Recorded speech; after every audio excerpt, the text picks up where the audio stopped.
आप सेंड कर दीजिए। आप स्पाइरल नहीं करवाए प्रकाश अभी क्या?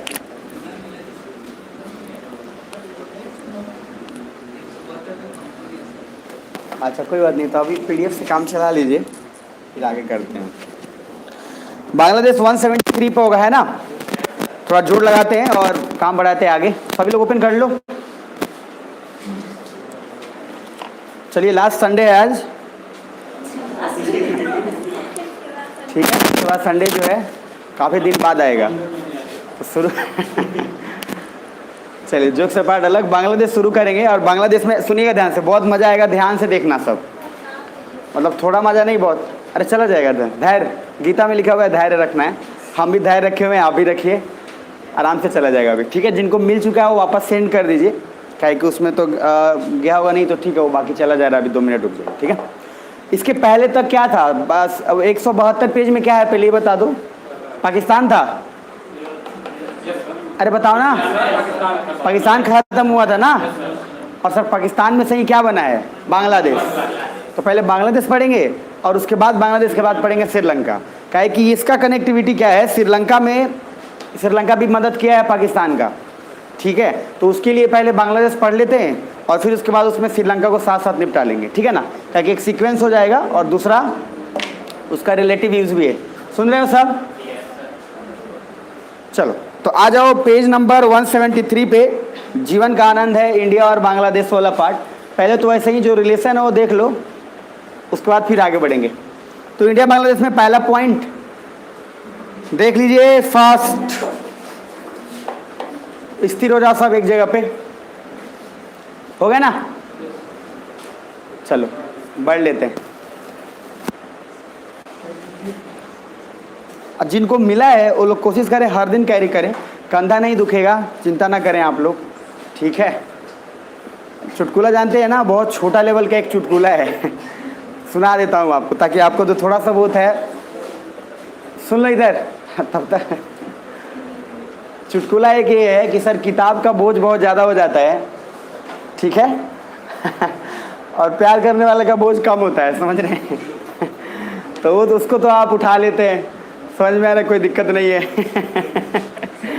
लेकिन सर आपसे किताब का बोझ नहीं उठता है, तो थोड़ा सा सर्व करना है। और बारिश आजकल ज़्यादा हो रही है तो चुल्लू भर पानी की ज़रूरत नहीं है, बारिश ज़्यादा हो रही है, आप उसमें भी डूब सकते हैं। हो गया, मिल गया, ग्रुप में गया, चलिए अंडर प्रोसेस है, बाकी मैं सुनते जाना, जब ना मिले तो इधर उधर बिल्कुल भकुआना मत, सुन लेना क्योंकि समझ में आ जाएगा। नहीं तो सर इधर बीच में होने लगता है, कहाँ बा, अच्छा आसपास में होने लगता है, दोनों तरफ उधर देख रहा है उधर देख रहा है, कहने मिल गया थोड़ा मर दे। अब ये जो ये क्लास का जो रिदम है ये मज़ा है, मतलब इसका फ्लो हो जाता है। चलिए प्लीज़ थोड़ा क्विक जाएंगे और कोशिश मैं करूँगा कि बांग्लादेश निपटा दूँ आज, ठीक है।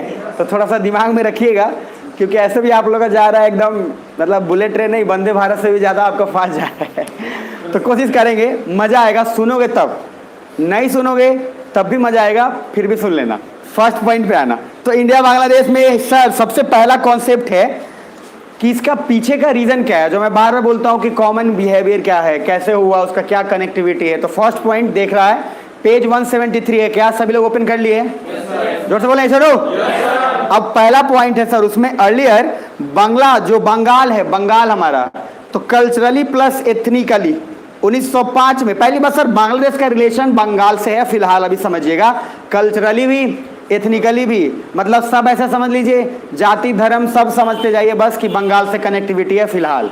दूसरा पॉइंट यहाँ से शुरू, पहला है सर उसमें 1905 में बंगाल का विभाजन, और उसके बाद यहाँ से पार्टीशन ऑफ बंगाल हुआ बिकॉज अंग्रेज create separate electorate for Muslims. तो 1905 में बंगाल का पहले विभाजन हो गया। अब यहाँ विभाजन हुआ तो सर हिंदू मुस्लिम के लिए अलग अलग इलेक्टोरेट शुरू हो गया कि भैया मुस्लिम्स का अलग, हिंदू का अलग। बट अभी इतना दिमाग में रखिएगा, फाइनली फिर एक और आएगा, 1912 आएगा, फिर आगे आएगा, बहुत सारे आएंगे। दूसरा पॉइंट, 1906 में मुस्लिम लीग बनने वाला था, सो अंग्रेज ने गेम खेला एंड पब्लिक विरोध करने लगी, बट इसको 1911 में कैंसिल कर दिया। बट ब्रिटिशर्स ने फूट डाल दिया था जो कि फ्यूचर में सेपरेट होना तय था। देखो पहली बात, ब्रिटिशर्स पहले ही 1905 में सर फूट डाल दिए थे कि आज नहीं तो कल सर क्या है, हिंदुस्तान का नहीं बंगाल का विभाजन होना तय है और उसमें हिंदू और मुस्लिम से एक साथ रह नहीं सकते। ये सर एक बार होता है ना, जब घर में एक बार चिंगारी लग जाते कि ना हमरा क्यों अलग कह दो, अगर भाई ने बोल दिया कि हम अलग रहेंगे, एक भाई ने बोल दिया है, तो समझ लीजिए सर आज नहीं तो कल तय है कि अलग होके मानेगा ही मानेगा। तो सर सेम यहाँ पे एक बार हिंदू मुस्लिम्स का अलग चिंगारी फैला, जो कि लास्ट में फाइनली देखने को मिल ही रहा है और आज हम लोग भुगत ही रहे हैं। तो सर पहला बात है 1911 में फिर से काम हुआ, लेकिन सर रोक दिया गया, जैसे तैसे रुक गया बात। लेकिन रुकने के बाद इतना भी ऐसा नहीं था कि हाँ इसके बाद होना नहीं था। लगभग हर एक ऑब्जर्वर और हर एक लीडर को इतना एहसास हो गया था कि बंगाल का विभाजन सर तय है। सुन पा रहे हैं? अब आगे आइए, ठीक है। नीचे उसके बाद सर 1906 में मुस्लिम लीग बनने वाला था, सो अंग्रेज ने गेम खेला एंड पब्लिक विरोध करने लगी, बट उसको 1911 में कैंसिल कर दिया। ब्रिटिशर्स ने फुट तो डाल ही दिया था, जो कि फ्यूचर में सेपरेट होना तय था। अंग्रेज ईस्ट बंगाल को इधर इसलिए रखा ताकि नॉर्थ ईस्ट स्टेट को वे लोग सेपरेटली एक लॉन्च पैड की तरह इस्तेमाल कर सकें। सुना ध्यान से। तो अंग्रेज सर सुन पा रहे हो सब? ज़्यादा नहीं पढ़ाऊंगा, चिंता मत करो, थोड़ा ही पढ़ाऊंगा और जिस दिन ऐसा मैं बोलूँ उसे समझ लेना। तो सर पहला पॉइंट ये है कि अंग्रेज ने जो आपका ईस्ट बंगाल है, मान लो ये बंगाल का हिस्सा था, ये ईस्ट हो गया, ये वेस्ट हो गया, तो बंगाल का पूरब वाला हिस्सा सर इसको एक लॉन्च पैड की तरह रखा जानबूझ के कि सर एक तो क्रिश्चियनिटी प्रमोट करने का एक बहाना मिल जाएगा, क्योंकि सर इंडिया का मेन लैंड से, अरे नॉर्थ ईस्ट बताया था ना अरुण अश्विन वाला, तो इंडिया का मेन लैंड से तो अलग हिस्सा है।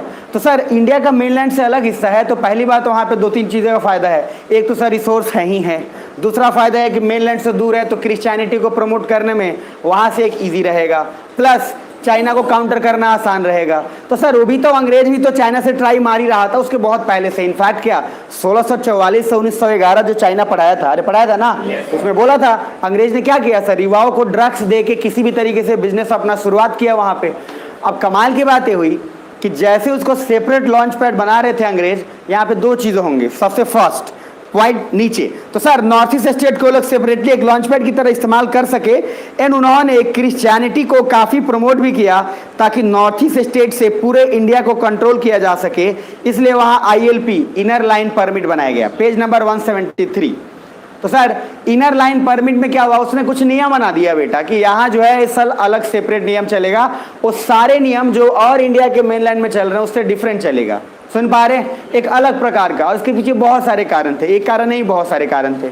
अब सर दूसरी बात नीचे पहले आएंगे सर, इंडिया से अलग किया जा सके and government of India knows everything.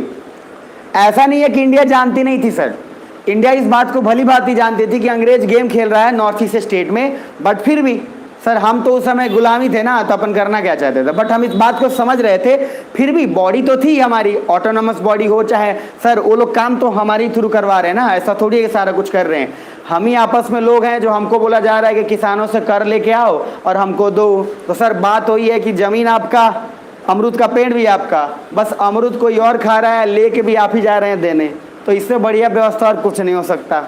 सुन पा रहे मेरी बात? अब सर नीचे आइए, उसके बाद वहाँ पे थोड़ा सा आगे गेम बढ़ेगा तेजी में। पहला, government of India knows everything, इसलिए वहाँ सेपरेट लैंड की डिमांड होते रहती है। सर देखिए जैसे असम वाला भी बोलता रहता, अब तो नहीं बोलते, कुछ दिन पहले तक, कुछ समय ज़्यादा लेटेस्ट भी नहीं, 20-21 तक, लगभग 20-21 तक बोल रहे थे। सर बोलने का कारण था, ये लोग बोलते थे हमको अलग देश बना दो। अब बोडो लैंड है तो सर बोल रहा हमको अलम, उसके बाद सर उधर नागा वाला है, वो बोल रहा हमको अलग देश बना दो। सर अलग अलग देश वाला वही वाला शुरू हुआ था जब आज़ाद हुआ था तब। बेसिकली दो चीज़ें होंगी। सबसे फर्स्ट कि सर अगर असम ने बोला कि हमको अलग बना दो, फिर वही बात बोला नागालैंड ने अलग बना दो, सिक्किम अलग उधर व्यवस्था करने पे है, सर बात वही हो जाएगी, जो इंडिया का सपना था इकट्ठा रहने का वो पूरा एकदम बढ़िया हो जाएगा, है ना। तो बेसिकली वो फिर वहाँ पे हम अनसक्सेसफुल होंगे, क्योंकि हमारे हिस्टोरियल्स, हमारे कॉन्स्टिट्यूशन मेकर, उन सब ने तो किसी तरीके से संभाल लिया, और उसके बाद सर आते आते प्रोसेस यहाँ तक लगता कि जो बनाए थे सब सत्यानाश हो गया। तो सर बड़ा सोच समझ के बनाया गया है। तो थोड़ा नीचे आइएगा, जैसे like Bodoland demand etcetera, demand के बावजूद भी इंडिया उसको अच्छे से मैनेज करती है। तो सर डिमांड के बावजूद भी वहाँ पे बार बार आते रहते इंडिया मैनेज करती है। और अगर आप देखेंगे तो पॉलिटी को मैं कनेक्ट करूँगा इसमें, तो सर बड़ा बढ़िया काम है। आजकल आप देखेंगे ना तो नॉर्थ ईस्ट स्टेट में थोड़ा पीसफुल माहौल है, मतलब पहले की अपेक्षा बहुत ज़्यादा। अब उसमें कारण है सर, जब फिर म्यांमार पढ़ाऊँगा तो बताऊँगा कि कैसे नॉर्थ ईस्ट स्टेट को यूज किया जा रहा था। सेम चीज़ बांग्लादेश वाला भी इस्तेमाल कर रहा है।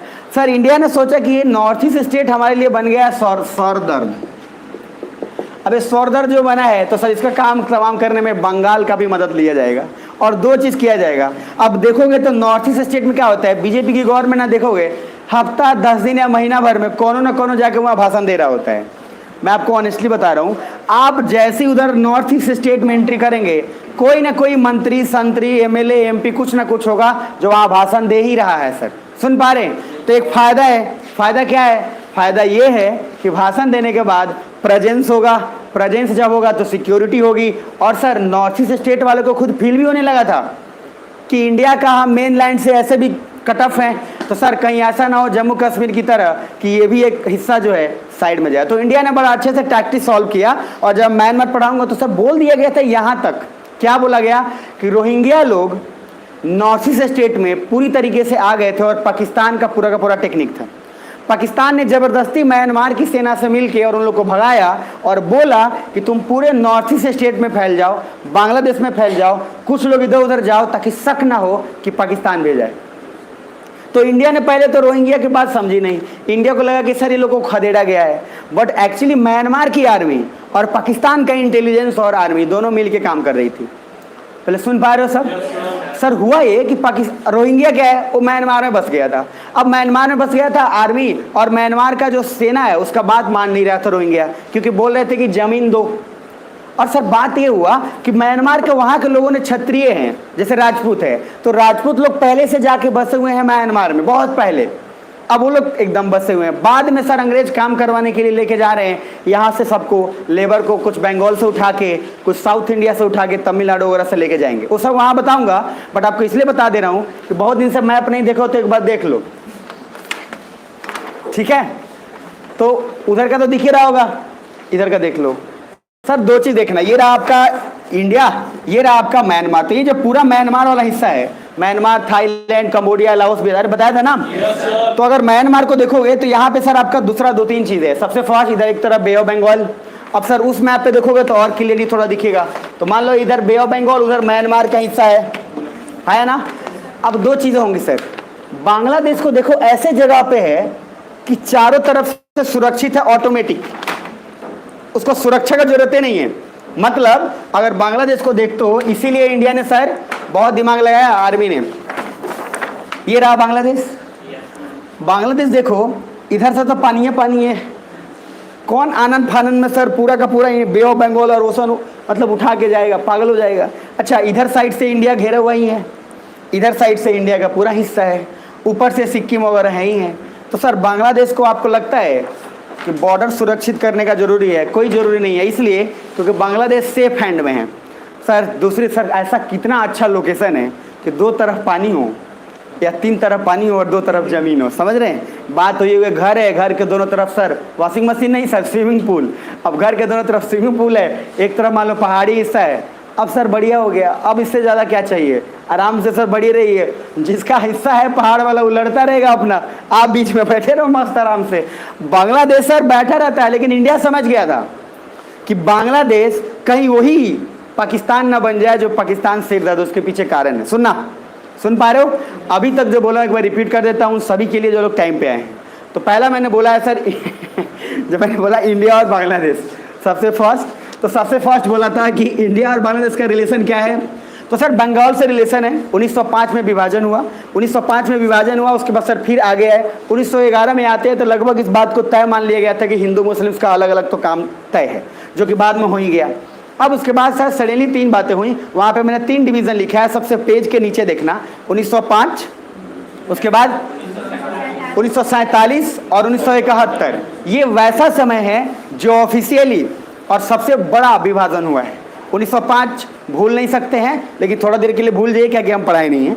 उसके बाद सर नीचे आएंगे 1947, इसको ना भूलोगे, मत भूलना सर, जब नज़दीक आ रहा है। और मोदी जी बोले डीपी लगाइएगा, समझ में आ रहा है? तो डीपी भक्ति वाला लगा दीजिएगा, मोदी जी का लगा दीजिए, मतलब मोदी जी का मतलब होता है झंडा। तो सर आप लगा सकते हैं डीपी में। डीपी का सबसे पहला असर पड़ा किसी और पे नहीं, राहुल गांधी पे। बढ़िया लगा सर मुझे ये बात। मोदी ने क्या बोला, सब किसी को डीपी लगाना है झंडा का। अब सर सबसे पहला लगाया राहुल गांधी, लेकिन राहुल गांधी ने दिमाग क्या लगाया, जवाहरलाल नेहरू के साथ लगा दिया। तो सर उन्होंने झंडा जो है बाकायदा जवाहरलाल नेहरू के साथ लगाया। इसका मतलब क्या होता है, तो याद दिला रहे हैं क्या औकात में रहिए, क्या कि हमरे वजह से सर पहला झंडा जो है फहराया गया था, याद है ना? अरे भूल गए क्या? तो कॉन्स्टिट्यूशन का तो एडॉप्शन और इनैक्टेड जो है उसी बेसिस पे हुआ है कि 26 जनवरी 1930 को पूर्ण स्वराज का मांग किए थे हमारे आदरणीय डैश डैश डैश जी। तो सर मांग किए थे तो अब हम उसमें क्या बोले, हमारा सर मांग है और उसी के बेसिस पे ही एडॉप्ट हुआ था जो आपका कॉन्स्टिट्यूशन है, और उसी के लिए तो इतना डिले करके 26 जनवरी को लेके आए सारे, उसके वजह से 1 साल का डिफरेंस हो गया। तो बताना जरा इनैक्ट कब हुआ था? इनैक्ट हुआ था 26 जनवरी 1950 और एडॉप्ट हुआ था 26 नवंबर 1949। सुन पा रहे हैं? बस चिंता और इधर परेशान नहीं होना, अगर गलती बोल दिए तो बोलना कुछ नहीं है, हो गया तो हो गया, नहीं चाहिए। तो सर पहली बात मैंने बोला, गवर्नमेंट ऑफ इंडिया इस बात को जानती है कि ब्रिटिशर्स नॉर्थ ईस्ट स्टेट को परेशान करेंगे, उसको एक अलग सेपरेटली लॉन्च पैड की तरह इस्तेमाल करेंगे। राइट साइड वाला एक बार पढ़ेंगे, और एक कौन पढ़ेंगे? तो पढ़ेंगे कौन? चलिए कुणाल पढ़ दीजिए पहले आप ही। राइट में the land of Bengal. In modern times, you get three partitions. Begins with the first partition in 1905. This solved the split of fifth of partition of the easiest line. That eventually happened in 1947. The third partition was in 1971 when Bengal was created. तो sir 3 partition हुआ है, दिमाग में भी रखना है। First 1905, दूसरा 1947 और तीसरा 1972 1971 तो भूलना मत। वैसे भी मैं क्लास में इतनी बार और इतनी दफ़ा बोलता जाऊँगा ना कि आप कभी भूलने वाले हो भी नहीं। एग्जाम में सर जाते रहोगे ना, दिमाग में जैसी 72 आएगा, मेरा बात है 71 मारेगा वो सर इतनी बार आएगा कि आपके दिमाग के इर्द गिर्द चलता रहेगा, आप भूलेंगे नहीं कि सर बना हुआ है। खैर पेज नंबर 174 पे आइएगा और जीवन का आनंद लीजिएगा। मैंने एक्चुअली कोशिश किया था कि जो मैं बांग्लादेश जब लिख रहा था, इसमें नोट्स बना रहा था इसका जब हैंड रिटन, तो मैं सोच रहा था ना कि मैं 71 पेज से ही शुरू करूं। बहुत कोशिश किया, समझ रहे हैं, लेकिन क्या हुआ कि थोड़ा सा 1-2 पेज ऊपर नीचे हो गया, तो 73 से शुरू हुआ। मैं दिमाग लगाया था कि 71 में बांग्लादेश बना है तो 71 से ही मैं उस नोट्स को शुरू करूं। हर कंट्री को मैं उसी हिसाब से लिखने की कोशिश किया, लेकिन देखा कि भाई इस चक्कर में कंटेंट बेकार हो जाएगा, समझ में आ रहा है, इसीलिए कहा कि ना भाई वो ज़्यादा वो नमूना वाला काम नहीं करेंगे। आइए 174 sir, from pre partition and partition of land, तो आराम से चलेंगे। पहला है 1947 में ईस्ट पाकिस्तान क्रिएटेड। अब दिमाग में रखिएगा 1947। सर अफगानिस्तान वाला बताया था आपको, अफगानिस्तान की कहानी, बलूचिस्तान खैबर पख्तूनवा वाला, डूरंड लाइन भी बोला था। अरे डूरंड लाइन याद है? तो डूरंड लाइन पहले किसके बीच में था? इंडिया और अफगानिस्तान, बीच में कौन आ गया? पाकिस्तान। तो सर उसके बाद डूरंड लाइन किसके बीच हो गया? पाकिस्तान और अफगानिस्तान। और एक डूरंड लाइन ने सर पूरा का पूरा रिलेशन खराब कर दिया। सिर्फ बार मेरी बात, जिसके वजह से शुरुआती तो वहीं से हुई थी कि हमको लौटा देगा, और उसके बाद से जो थ्योरी चेंज हुआ सो आज तक सर चेंज ही है। और आने वाले समय में सर एक ही बस ऑप्शन ही बचा है, सारा देश मिलके, स्पेशली इंडिया पाकिस्तान का सारा हिस्सा अपने में मिला ले आराम से, उसके बाद सारा का सारा चीज़ें नॉर्मल हो जाएगा। सुन पा रहे हो? बट इतना आसान नहीं है सर। नीचे आओ। 1947 ईस्ट पाकिस्तान क्रिएटेड। 1947 में 2 चीज़ हुआ, पाकिस्तान 2 तरफ से डिवाइड हो गया, एक तरफ ईस्ट पाकिस्तान, दूसरी तरफ West Pakistan. Sir West Pakistan में वो लोग थे जो पंजाबी मुस्लिम्स थे, मतलब वो लोग पंजाबी मुस्लिम, अब बंगाल में भी भले ही रह रहे थे मुस्लिम्स, बस मुस्लिम भी एक ही तरीके के थोड़ी ना थे। अब एक वो मुस्लिम्स थे जो सिंपली इस बात पर विश्वास कर रहे थे, उर्दू तो जानते ही थे, लेकिन सर बंगाली नहीं, बंगाली अपने कल्चर से प्रभावित होते हैं, तो बंगाली लोग थोड़े मछली उछली खाते हैं, तो बंगाली लोग और माछ खा रहे हैं बहुत, तो सर उनका एक अलग प्रवृत्ति है, वो सर हर मतलब वो मछली इस कदर खाते हैं जैसे हम लोग भात दाल सब्जी खाते हैं, तो उनके लिए वो कॉमन चीज़ है, हर बात में माछ चाहिए। ठीक है सर, और इजीली एक्सेसिबल हो जाता है, हुगली नदी जिंदाबाद। बट फिर भी इधर कल्चर में डिफरेंस तो आएगा, क्या कि पंजाबी लोग थोड़े से बिजनेस का बात बार बार करेगा, बंगाली पढ़ाई लिखाई की थोड़ी बातें ज़्यादा करता है। सर ये क्या है एजुकेशन, इसे देखेंगे सर पूरा आज़ादी में बंगाल का कितना बड़ा इतिहास है और कितना बड़ा सर योगदान है, इसका अंदाज़ा कोई लगा ही नहीं सकता है। सुन पा रहे हैं सर, मतलब इतना बड़े बड़े स्वतंत्रता और इतना बड़ा बड़ा यूनिटी, इसलिए तो बंगाल को तोड़ रहा था ना अंग्रेज, क्योंकि बंगाल में सब इकट्ठा थे। उस पहले तो सोचा कि अगर इसको तोड़ दिए तो काम बन गया अपना, क्या कि और जगह सबको कोई फर्क नहीं पड़ता। आप देखेंगे तो सर बिहार में भी ज़्यादा लोग पत्थर दिल किस्म का है, मर गया, यहाँ पे ज़्यादा कुछ 2-3 दिन तो रो लिया, चौथे दिन चल, तो सर यहाँ पे उस टाइप का है। साउथ इंडिया में कुछ अलग रोल चलता है, इसलिए क्या है कि साउथ इंडिया में थोड़े से इमोशनली लोग कनेक्ट होते हैं। अगर एक एक्टर मर रहा है या एक एक्टर की तबीयत खराब है, सर हालत खराब हो जाएगा, रोड जाम हो जाएगा, बाई गॉड पूरा रो रो के परेशान हो जाएंगे। इंडिया में क्या होता है, सलमान खान मर, अरे ठीक हुआ। अब इधर नॉर्थ इंडिया में मर गया, अच्छा हुआ, अब किसी दूसरे का फिल्म देखने को मिलेगा, देख के पक गए तो उसका। तो सर 2-3 चीज़ होता है, फ़र्क है बंगाली में, और यहीं से 2 काम शुरू होगा। फर्स्ट, पंजाबी मुस्लिम जो है एक उर्दू की तरह, और इनका लहजा भी अलग है। जैसे पाकिस्तान में जो मुस्लिम्स है वो सब क्या है, पंजाबी मुस्लिम्स है, तो वो लोग रह रहे हैं पाकिस्तान के वेस्ट वाले हिस्से में, और एक तरफ है ईस्ट पाकिस्तान, और इसमें बंगाली सर ज़्यादा हैं, जो दोनों में फ़र्क है। वहाँ देखिए मैंने कुछ लिखा है, पहले एक बार देख लो, और यहाँ से एक ही रिदम में पूरा कहानी ख़त्म करेंगे। तो 2 है, बंगाली मुस्लिम पढ़ाई की बात करेगा एंड पंजाबी मुस्लिम बिजनेस की बात करेगा। जरा नीचे आइए। So both Punjabi Muslim and Bengali Muslim has conflict in their ideology. तो आइडिया और थॉट में थोड़ा सा तो आया ना, बिगन कॉन्फ्लिक्ट तो हुआ। पहला पॉइंट, वेस्ट पाकिस्तान वाले बंगाली को बोलते रहते थे कि इंडियन की तरह दिखते हैं एंड लैंग्वेज भी अलग है, सो बंगाली फील एलिनेटेड। अब वेस्ट पाकिस्तान वाला क्या बोल रहा है, सर वो तो कंप्लीट पाकिस्तान का हो गया है। अब सर वो क्या बोल रहा है, ये बंगाली सब ना यार, ये भारत की तरह दिख रहा है, और सर भारत की तरह दिख रहा है, इसका कल्चर भी हमको भारत का भी याद आ रहा है। क्योंकि सर अब उनको तो किसी तरीके से 2 ऑप्शन है, या तो इसको कन्वर्ट किया जाए, या किसी तरीके से कन्वर्ट होकर इधर लाइन पे आए, लेकिन कन्वर्ट करने का तरीका इनका गलत हो गया। होता क्या था, ईस्ट पाकिस्तान के बंगाली मुस्लिम्स को कुछ भी नहीं दिया गया, ना असेंबली में सीट दिया गया, ना ही उनको बिजनेस का हक दिया गया, कुछ नहीं। ये लोग जैसे तैसे जूट, जो यहाँ पे बोलते हैं, जूट का हिंदी क्या होता है, अरे कपास नहीं, पटुआ। अरे भैया भूल का आएगा बिहार में, या तो बिहार में रह के ऐसे ही भूल जाते हो सर, हमको लग रहा सब स्टैंडर्ड हो गए, हम पहले स्टैंडर्ड से लग रहा है बिहारी हो गए, और आप बिहारी से भैया स्टैंडर्ड हो गए। सर देख लो, तो पटुआ का क्या होता है, उसका प्रोसेस होता है, उसको निकाल के भिंगाया जाता है, फिर भिंगा के बहुत सारा होता है। अच्छा खासा बिहार में भी पहले खेती होता था, अब बहुत कम होता है, लगभग पहले तो हर जगह मिल जाता था गांव में, अब नहीं मिलता। जैसे गांव के ठेठ भाषा में रहरी का खेती, समझ में आया, तो पहले होता था, तो उसका भी होता था पूरा लकड़ी टाइप का। अब सर जनरली बहुत कम जगह होता है, मतलब काफ़ी कम हो गया। मैं तो उस समय था, उसी में से सर बगेड़ी मार के खाते थे टीचर लोग। ठीक है, बगेड़ी जानते हैं आप लोग, चिड़िया का टाइप, बहुत लोग खाते थे सर टीचर लोग। सर वो खा के एकदम सांड बन गए थे, और उसके बाद बगेड़ी धीरे धीरे आज देखेंगे तो भी क्या है, इंडेंजर्ड स्पीसीज में हो चुका, नहीं बल्कि एक्सटिंक्ट में है। सुन पा रहे हैं बात, सारा बगेड़ी खा गया सब। अब उसका दिखता भी था, इधर रख के बेचता रहता था, घुमा घुमा कभी बेचता था, बगड़ी ले लो, समझ में आ रहा है।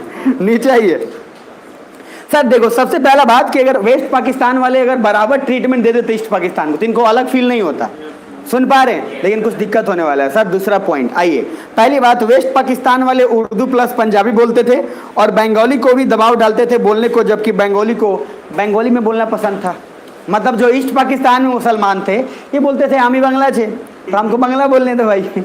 और वो लोग सर उधर क्या बोलते थे, नहीं बेटा उर्दू नहीं तो पंजाबी, यही दोनों इस्तेमाल करना पड़ेगा। अब देखो होता क्या था, ये क्यों पाकिस्तान परेशान था, प्लीज याद रखना। WP वेस्ट पाकिस्तान में कौन सा मुस्लिम, अरे बोलो, पंजाबी मुस्लिम, से दिमाग में रखना, यही तो पूरा का पूरा जड़ है। और ईस्ट पाकिस्तान में कौन मुस्लिम, बंगाली, वो लोग जो बंगाली भाषा बोले। अब देखो होता क्या था, अब कभी कभी क्या होता था कि पंजाबी मुस्लिम्स आते थे नीचे ईस्ट पाकिस्तान में, तो आते थे कुछ सॉल्यूशन करने। तो होता ये था कि ये यहाँ पे 2 लोग हैं, ये आपस में घुसपुस बंगाली में कर रहा है। अब सर उसको बंगाली तो समझ नहीं आ रहा है। अब पंजाबी में आप कितना भी बोलने की कोशिश करोगे, तो एक नॉर्मल आदमी चाहे तो उसको थोड़ा समझ सकता है, अगर ध्यान दोगे ना तो पंजाबी को समझ जाओगे। बट प्रैक्टिकली बंगाली को इतना आसानी से नहीं समझ पाओगे जितना आसानी से आप पंजाबी समझ जाओगे। अरे सुन पा रहे हो? तो सर ये लोग तो इनका बतवा समझिए जाता था थोड़ा बहुत, लेकिन ये लोग तो कंप्लीट किस में प्रेफर करता था, बंगाली में। अब वहाँ से मान लो लेट से पॉपुलेशन काउंट करने वाला आया और पूछा बता घर में कितने हैं, अब सब घर में कितने हैं, तो घर में मान लो उसको समझ में आ गया, लेकिन जवाब दे रहा है 2टा। अब सर अब जैसे ही अलग अलग जवाब दे रहा है, फिर उसके बाद नीचे आया, अब बोला कि यार इसमें 2टा कि 4टा। अब ये डिस्कशन कर रहा है मान लो 2 लोग, अब ये दोनों इधर आके लोग दोनों बंगाली में कर रहे हैं। अभी बोल अरे बैठ यहाँ हिंदी में बोल या फिर पंजाबी में बोल या उर्दू में बोल। सर नहीं, किस में बोल रहे हैं, बंगाली में। अब ये लोग कह देते थे हमको नहीं आता पंजाबी। अब जैसे होते थे नहीं आता तो होता था सीख। अब कितना सीखेगा सर, और ज़बरदस्ती आप कितना सिखा पाओगे। तो बेसिकली सर ईस्ट पाकिस्तान के बंगाली और मुसलमान थोड़े से अलग फील करने लगे कि उनको लगा कि अपने को इज्जत और सर किसी को भी आप ट्रीटमेंट अगर नहीं दोगे तो उसको अलग तो फील होगा। अब जैसे 3 भाई है, मान लीजिए 3 भाई में 2 भाई स्मार्ट है, सेम जेंडर इक्वालिटी, 3 बहन है, 2 भाई खूबसूरत, 1 भाई मान लो काला हो गया। अब वो गाना गा रहा है समझ रहे हैं? हम काले हैं तो क्या हुआ, दिलवाले लेकिन सर देखिएगा, हम क्या बोले, हम ना चाहते हुए भी हम भेदभाव कर लेते हैं। तो 2 जो थोड़ा सा गोरा है, भले मुंह बंदर की तरह है, लेकिन मान लीजिए गोरा है, रंग की बात आ रही है, रंग की, और सर काला जो है उसका चेहरा भले स्मार्ट है लेकिन गोरा नहीं है, ऐसा भी होता है लॉजिक। अब सर ये 2 जो गोरा वाला है ना, ये बार बार उसको टॉन्ट कसेगा, नहीं चाहते हुए भी। वो बहन अगर है और भाई है तो उसको बुरा बार बार लगेगा। अच्छा वो बार बार बोलेगा अरे तुम गोरा हो गया तो हमको तेज समझ रहा है। अच्छा वो बार बार सर उसको क्या होगा, इनसिक्योरिटी फील होगा। जैसे ही फिर रंग का बात आएगा, सबसे पहला आदमी जो वहां से भागेगा वो वही होगा, क्योंकि उसको पता है कि फिर मुझे डिस्क्रिमिनेट किया जाएगा और फिर इस बेसिस पे काम होगा। सर रंग पे इतना लग रहा है और किसी आदमी को ना उसको हक दिया जाए बिजनेस का, ना उसको इलेक्शन लड़ने का हक हो, ना किसी चीज़ का हक हो, तो क्या होगा सर, उसको तो और ज़्यादा एलिनिएशन फील होगा ना, काफ़ी अलग महसूस करेगा वो अपने आप को। और देखिएगा सही इसलिए बोला जाता है माजिल फाजिल होता नहीं है, माजिल फाजिल इसलिए बोला जाता है क्योंकि सर ऊपर वाला नीचे वाला उसको वैल्यू नहीं दे रहा है, अब उसको अलग लगता है। इसलिए देखना जो आपके मिडिल में है ना भाई बहन, साइकोलॉजिकली 3 अगर भाई बहन आप हैं तो बहुत डेंजरस जोन में हैं आप, सुन पा रहे, बहुत डेंजर जोन में है। कारण है कि जब लड़ाई होगा ना तो एक आदमी किधर भी गया तो सर एक तरफ पार्टी हो जाए कितना 2 और दूसरी तरफ 1, इसलिए आप लोग ध्यान रखिए, बैलेंस बना के रखिएगा, ठीक है। अगर है तो या तो 2 रखो या कितना रखो 4, ताकि सर दोनों मिल के लड़े और बराबर का लड़ाई हो। 3 हुआ डेंजर। इसलिए सर मिडिल जो होता है दिमाग में रखिएगा, मिडिल को हमेशा इनसिक्योरिटी होता है, और उसका कारण है कि आप उसको थोड़ा सा कुछ नहीं सर उसको प्रेफरेंस दे दिया करिए, होगा। नहीं तो ज़्यादातर पूरे वर्ल्ड में भाई बहन में जो बीच वाला है उसको सबसे ज़्यादा इनसिक्योरिटी रहता है, हमेशा रहता है कि बड़का भाई कुछ हिस्सा लेके चल जाएगा, अच्छा छोटका कुछ लेके चल जाएगा, जो बचल कुछ होगा वो कौन खाएगा, माजिल वाला। तो माजिल को क्या होता है सर, दोनों ऑप्शन है, बड़ा भाई का कपड़ा अगर बच गया तो पहले रे, ठीक है। अब मान लो अगर हेल्थ से ठीक नहीं है, छोटा भाई को क्या है, छोटा भाई या छोटा बहन तक आते आते पारिवारिक की स्थिति ठीक हो जाती है, तो छोटा भाई आप देखेंगे, छोटा भाई होना तंदुरुस्त होगा, वो समझ रहे, वो क्या होगा, वो भैया एक चमाट दिया अगर तो सब दोनों का दिमाग हिला देगा, बड़े और मझले का। तो छोटा वाला क्या होता है, स्ट्रांग हो गया। आप सर अरे देखना आप, तो छोटा वाला स्ट्रांग हो गया क्योंकि फैमिली इनकम उस समय तक ठीक हो गई थी ना। अब जब शादी हुई थी इस समय बहुत बुरी स्थिति थी, अब सर बड़े वाले को कुछ मिला नहीं, बड़े वाला रह गया ऐसा, अब सर बीच वाला थोड़ा सा और थोड़ा ठीक ठाक, और जो सबसे छोटा था उसको खाना मिल गया भरपूर। अब सर जो भी चीज़ें डिसाइड होंगी वो छोटे वाले के हिसाब से होगी, ठीक है। बेटा तुम क्या चाहते हो, अब ऊपर वाला दोनों कर, हम लोग तो मर ही जाए, मतलब हमसे कुछ मत पूछो, छोटे वाले से ही पूछ के सारा करो, तो सबसे ज़्यादा इनसिक्योरिटी हो जाता है। बाकी कोई इसमें बीच में है, कोई बीच में है तो आप लोग का दर्द आप लोग खुद समझ जाइएगा, मेरे को बोलने की जरूरत नहीं है। और कुछ लोग कितना भी बोल लें हमको फील नहीं होता है, भले समझ कुछ कुछ होता है, ठीक है। बाकी डिपेंड करता है, अगर भाई बहन अगर ठीक ठाक मिल गए, एक भाई और 2 बहन है तो कोई दिक्कत नहीं होगा, आप समझ रहे हैं, तब तो बहन आपको बड़ा प्यार कर देगी। मैं बोल रहा हूँ सर जेंडर इक्वालिटी रखिए मतलब 3 भाई हो या 3 बहन हो तब की बात पूछना हो, तब बोले वो खुश है तो बताएंगे हम दोनों बड़े वाले और छोटे भाई को प्रणाम करके आएंगे एक बार, इसलिए कि ज़्यादातर केसेस में ऐसा होता नहीं है सर। और कुछ आप कितने लोग हैं माछली, एक बार हाथ खड़े कर ना। बड़ी सिस्टर ने मतलब जेंडर वाला में बड़ी सिस्टर छोटी सिस्टर तो आपको बड़ा वो तो मान देगी, समझ में, वो तो मान देगी। अच्छा सबसे छोटे कौन लोग हैं, मतलब अपने भाई बहन है सबसे छोटे, सर सबसे ज़्यादा फायदा मिलेगा आपको। अब नहीं मिल रहा हो तो हमको कुछ मत कहना आपका हो सकता है कहीं कैरेक्टर ठीक ना हो तो अगर छोटा रहने के बावजूद भी अगर वैल्यू नहीं मिल रहा है तो कुछ ना कुछ दया गड़बड़ है, समझ में आए नहीं चाहिए।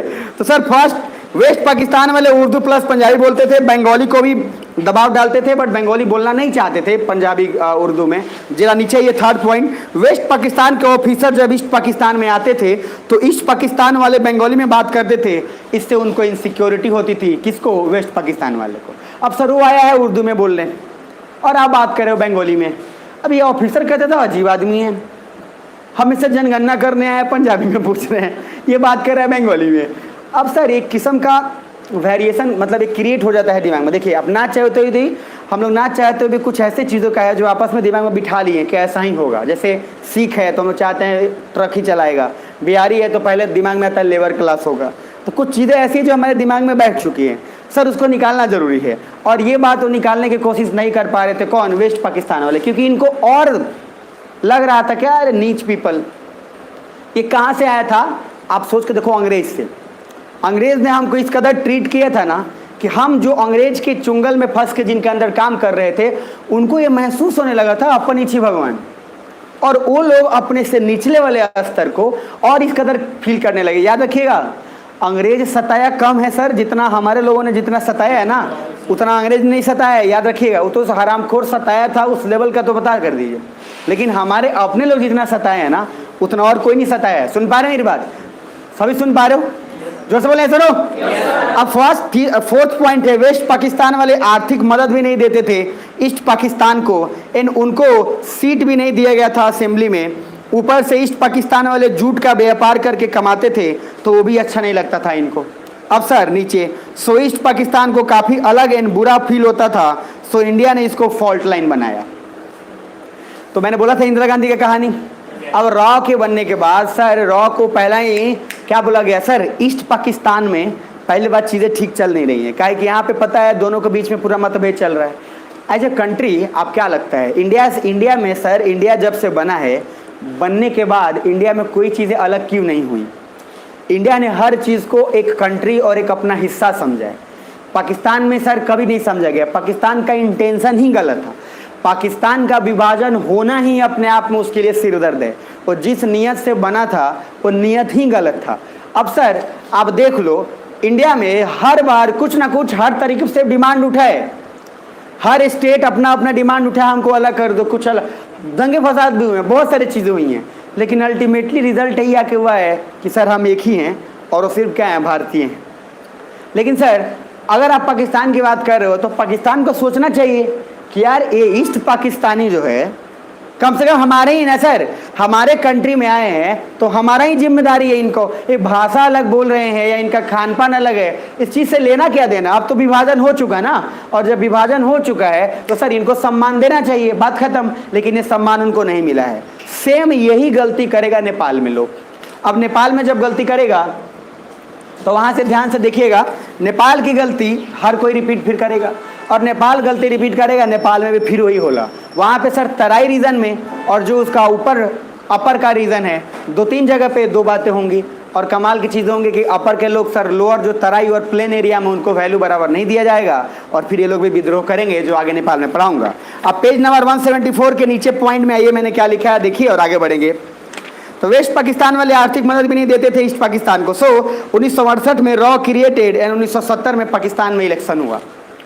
1968 में जब रॉ बना, सुन पा रहे हैं, तो रॉ सर मुंह उठा के पहुंचा ईस्ट पाकिस्तान में, क्या कि रॉ को पता था कि बेटा पाकिस्तान को, और इंदिरा गांधी का स्टेटमेंट क्या था सर, ब्लीड पाकिस्तान, और क्लियरली स्टेटमेंट था, कोई भी चीज़ ऐसा नहीं है ऑफिस है। लेकिन सर सीधी सी बात है, जो गुस्सा था, जिस लेवल का परेशान हो चुके थे, और इंदिरा गांधी का एरा तो ऐसा था ही कि वहाँ पे आप ना चाहे तो वो खुद को इमेजिन कर सकते हैं, उनके भाषण से रिलेट कर लोगे, जब वो भाषण देती थी तभी समझ में आ जाता था कि क्या एनर्जी होता था उसमें, और सीधा मारो।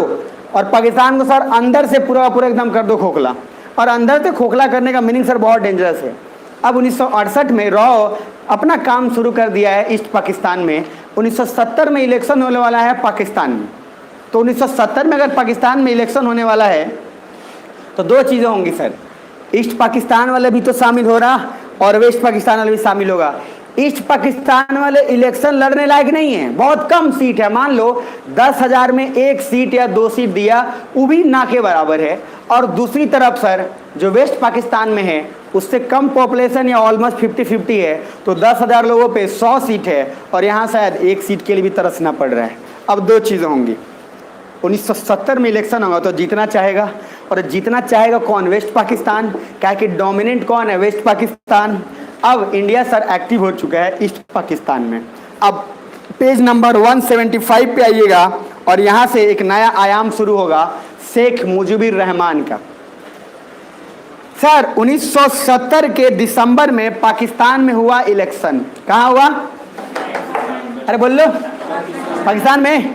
और सर सभी सुन पा रहे हो? अब यहाँ से एक नया आयाम क्या है समझ जाना प्लीज, बहुत जोर लगता है, ध्यान से समझना।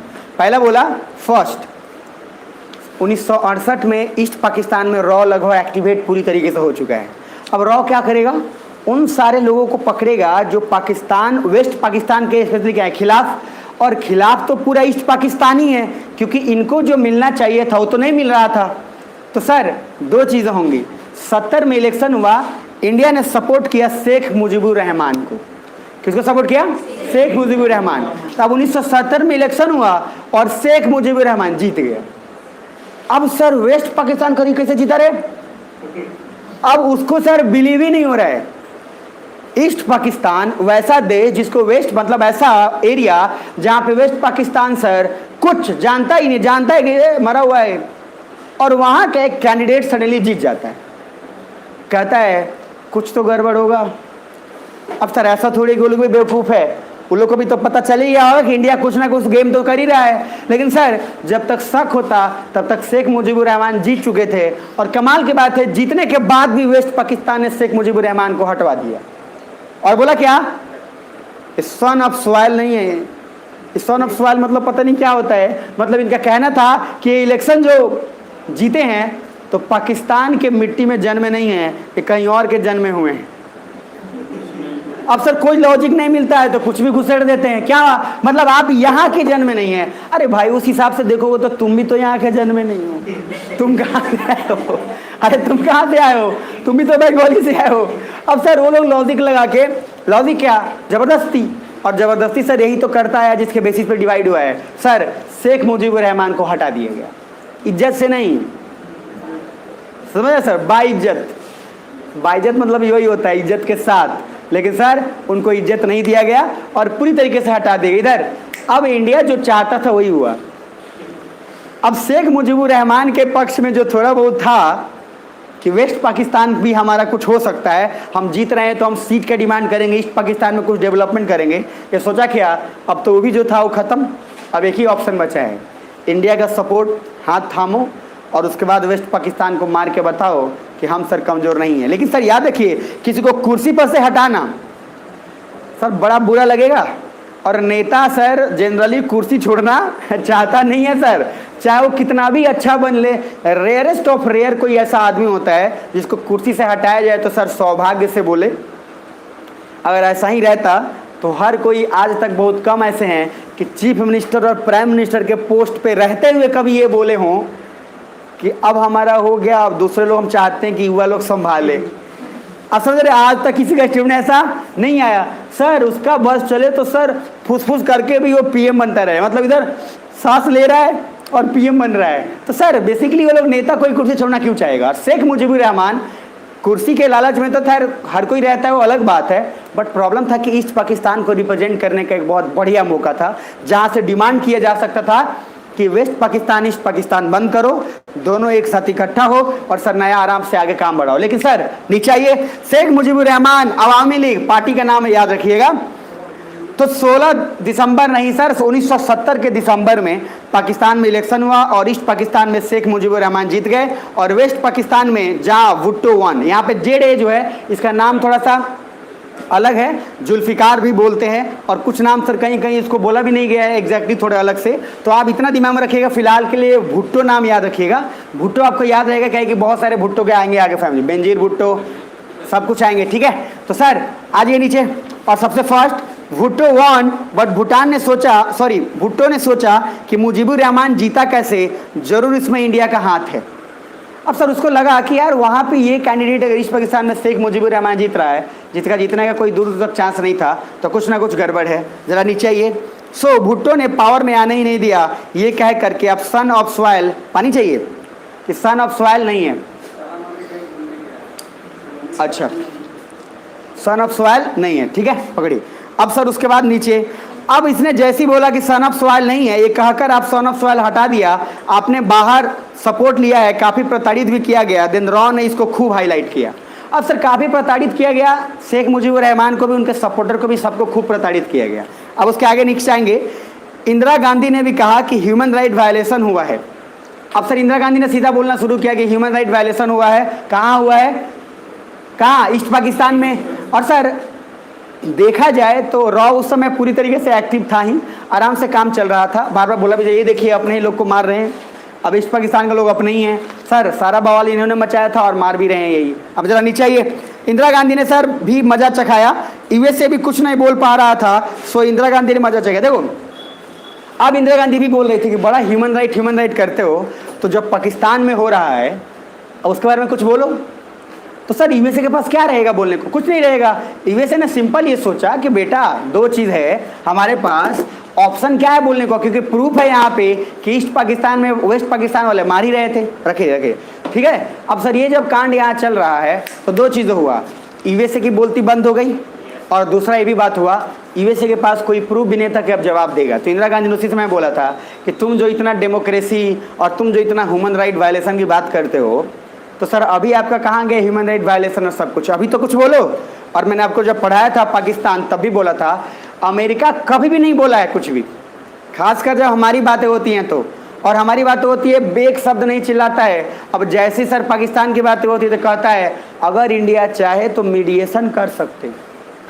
तब इधर से जयशंकर आता है, कहता चुप रहे भूतनी के, सर अगर बीच में आया तो उसके बाद सिखा देंगे सबक तुमको, क्योंकि सर अब ये हमारा मामला है और आंतरिक मामले में आपको हस्तक्षेप करने की कोई जरूरत नहीं है। नीचे आइए, अब 1971 में, अच्छा वहां पे देखना इंडिया साइकोलॉजिकल गेम खेल रहा था पाक की करतूत को दिखाने के लिए। ये सिंबल साइकोलॉजी का होता है, मैं बताया भी था आपको।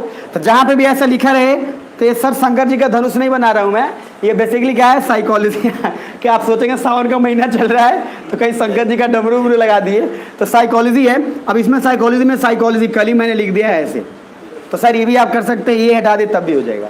तो साइकोलॉजिकली वर्ड वहाँ बार बार लिखा हुआ है। तो इंडिया गेम साइकोलॉजिकली खेलने का कारण था सर वो दो काम कर रहा था, एक ईस्ट पाकिस्तान अपने ही वो पाकिस्तान के लोग हैं, अब उधर अगर वो लोग मार रहे हैं तो इंदिरा गांधी यही बोल रही है कि देखो अपने ही लोग को मार रहा है। दूसरी तरफ रॉ अपना गेम खेल ही रहा है, पाकिस्तान का करतूत दिखाने के लिए इंडिया बता ही रहा है क्योंकि रॉ इन्फॉर्मेशन दे रहा है। अमेरिका चुप है क्योंकि अमेरिका को पता है वाकई ऐसा हो रहा है। अब सर एक बहुत अच्छा स्ट्रैटेजी के तहत सारा प्लान चल रहा था।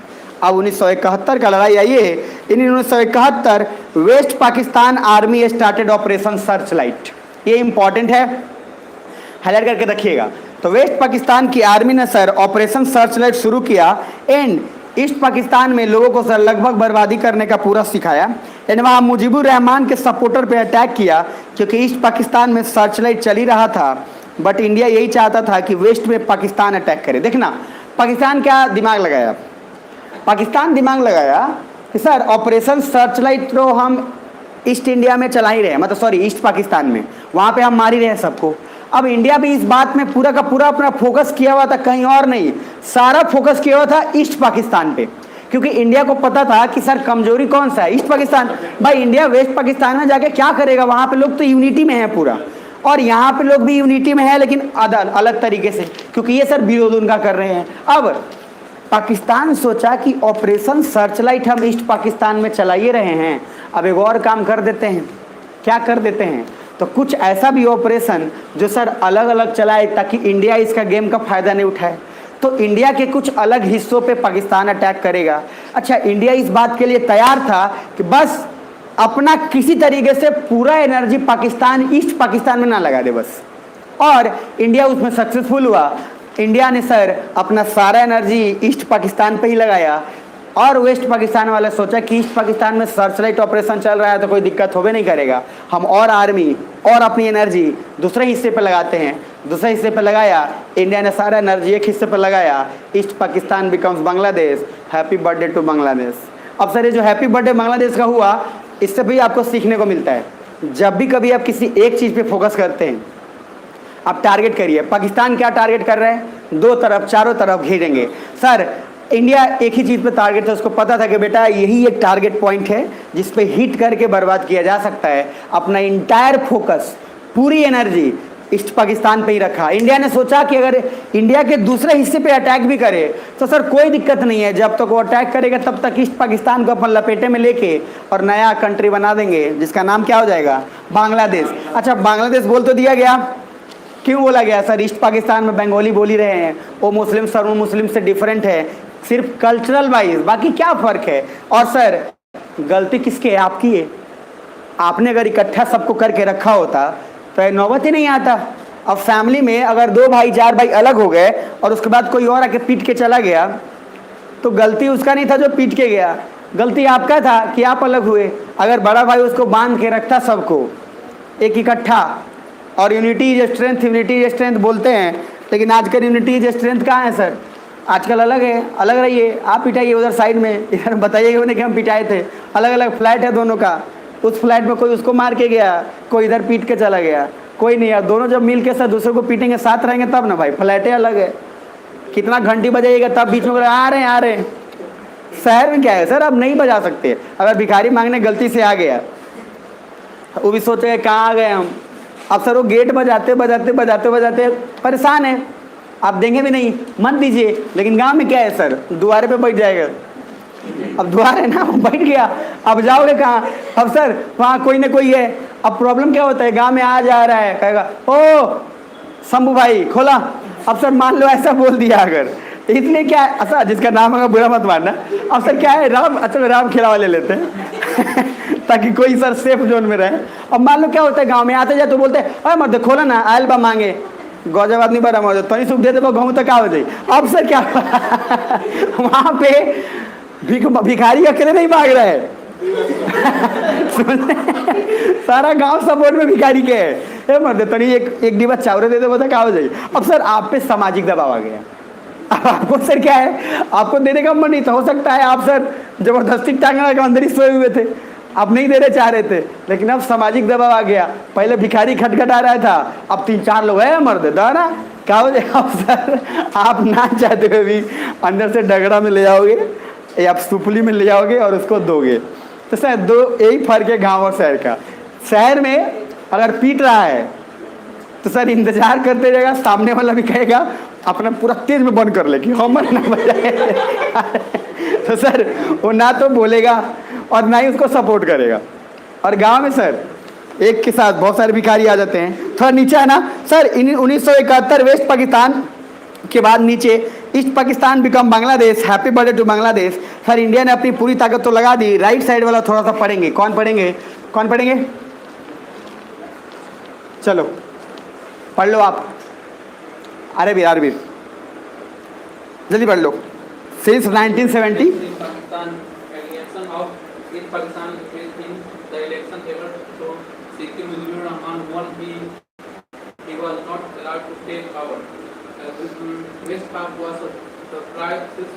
suspicious about India hand in the East Pak and proved that India is aspiring for submission.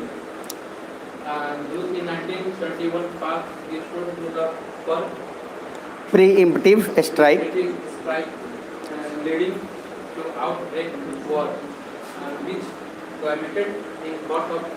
अब सुनना ध्यान से, जो भी है ना जानबूझ के जब रीड हो उसमें चिंता नहीं करना है। जब थोड़ा सा रीड करने का प्रैक्टिस रखते जाना है क्लास में, बेसिकली इंग्लिश में जानबूझ के, उसका फ़ायदा मिलेगा सर आपको बहुत। पहला मैं पढ़ रहा हूँ, सिर्फ एक एक लाइन समझने की कोशिश करना, क्या है समझ में आ रहा है कि नहीं कोशिश करना। पहला है since 1970 elections in Pakistan election is Pakistan an alienation of East Pakistan. Alienation मतलब होता है अलगाव, मैंने वो हिंदी में कहीं लिखा भी होगा वहाँ पे, चिंता मत करिए, आगे या पीछे हिंदी में आ जाएगा। एलिनेशन का मीनिंग है क्या, अलगाव, मतलब अलग और जो होना था वो बढ़ गया लगभग। East Pakistan increases in the election even though Sheikh Mujibur Rahman won. इलेक्शन में भले ही जीता कौन था, Sheikh Mujibur Rahman, but he was not allowed to take power, लेकिन उसको पावर में आने का मौका सर नहीं दिया गया। अब जरा नीचे आइए। West Pakistan was suspicious, West Pakistan suspicion में था about Indian hand in East Pakistan. उसको सर शक था इस बात के लिए कि ईस्ट पाकिस्तान में इंडिया का हाथ है और इंडिया ही मदद कर रहा है। सुन पा रहे हो नीचे। अब उसके बाद and thought that India is aspiring for subversion. Subversion मतलब होता है कि चीज़ों को अलग करना, मतलब इंडिया वहाँ मदद इसलिए कर रहा है कि ईस्ट पाकिस्तान को चाहता है कि वेस्ट पाकिस्तान से कंप्लीट अलग कर दें। नीचे 10 in 1971 Pakistan resorted to a preemptive strike leading to outbreak of war. तो पाकिस्तान सर वेस्ट पाकिस्तान ने अटैक किया और इंडिया इसके लिए तैयार पहले से भी था, और अटैक जैसे हुआ which culminated in birth of Bangladesh. उस अटैक के बाद इंडिया ने जवाब दिया और जवाब दे के सर वो ईस्ट पाकिस्तान क्या बन गया, क्या बन गया, बांग्लादेश। अब सर एक स्टेप यहाँ से बहुत इंपॉर्टेंट है जो अभी न्यूज़ में भी आया था और फिर अभी न्यूज़ में आएगा। तो बांग्लादेश उस समय इसलिए मैं पढ़ा दिया होता तो हर काम का हो जाता, लेकिन कोई बात नहीं, जिस समय हो रहा है उस समय भी ठीक है। क्या कि अभी बांग्लादेश पे बहुत ज़्यादा इस बार डिस्कशन होने वाला है। उसके पीछे बहुत सारे कारण है, क्या कि वहाँ भी इलेक्शन कुछ दिन में होने वाला है और इंडिया में सर 1 साल 1.5 साल में होने वाला है 2024 में। तो बढ़िया मुद्दा बनेगा और इसमें सर इन्होंने मदद ले लेना है। तो पहला सर वहाँ पे 2 पॉइंट है, देख लीजिए। पहला 1971 से 74 इंडिया बांग्लादेश हनीमून पीरियड। हाँ बिल्कुल, अरे हाँ क्या बोल, उससे पहले, अरे नहीं इलेक्शन होता था, ऐसा नहीं 1970 से पहले नहीं हुआ, तो उसके पहले भी इलेक्शन हुआ था। ईस्ट पाकिस्तान के कोई भी कैंडिडेट कभी जीते ही नहीं थे। इलेक्शन तो दोनों जगह चल रहे थे लेकिन कभी भी वहाँ पे इलेक्शन कैंडिडेट जीते नहीं। ठीक, क्या बिल्कुल था। अब मैंने क्या बोला अभी कि ईस्ट पाकिस्तान में 1000 लोग पे 1 सीट और वेस्ट पाकिस्तान में सर 10,000 लोगों पे मान लो 100 सीट दे दिया है, 1000 लोगों पे 100 सीट। तो वो तो वेस्ट पाकिस्तान ने खुद ही अलगाव कर दिया था इनका।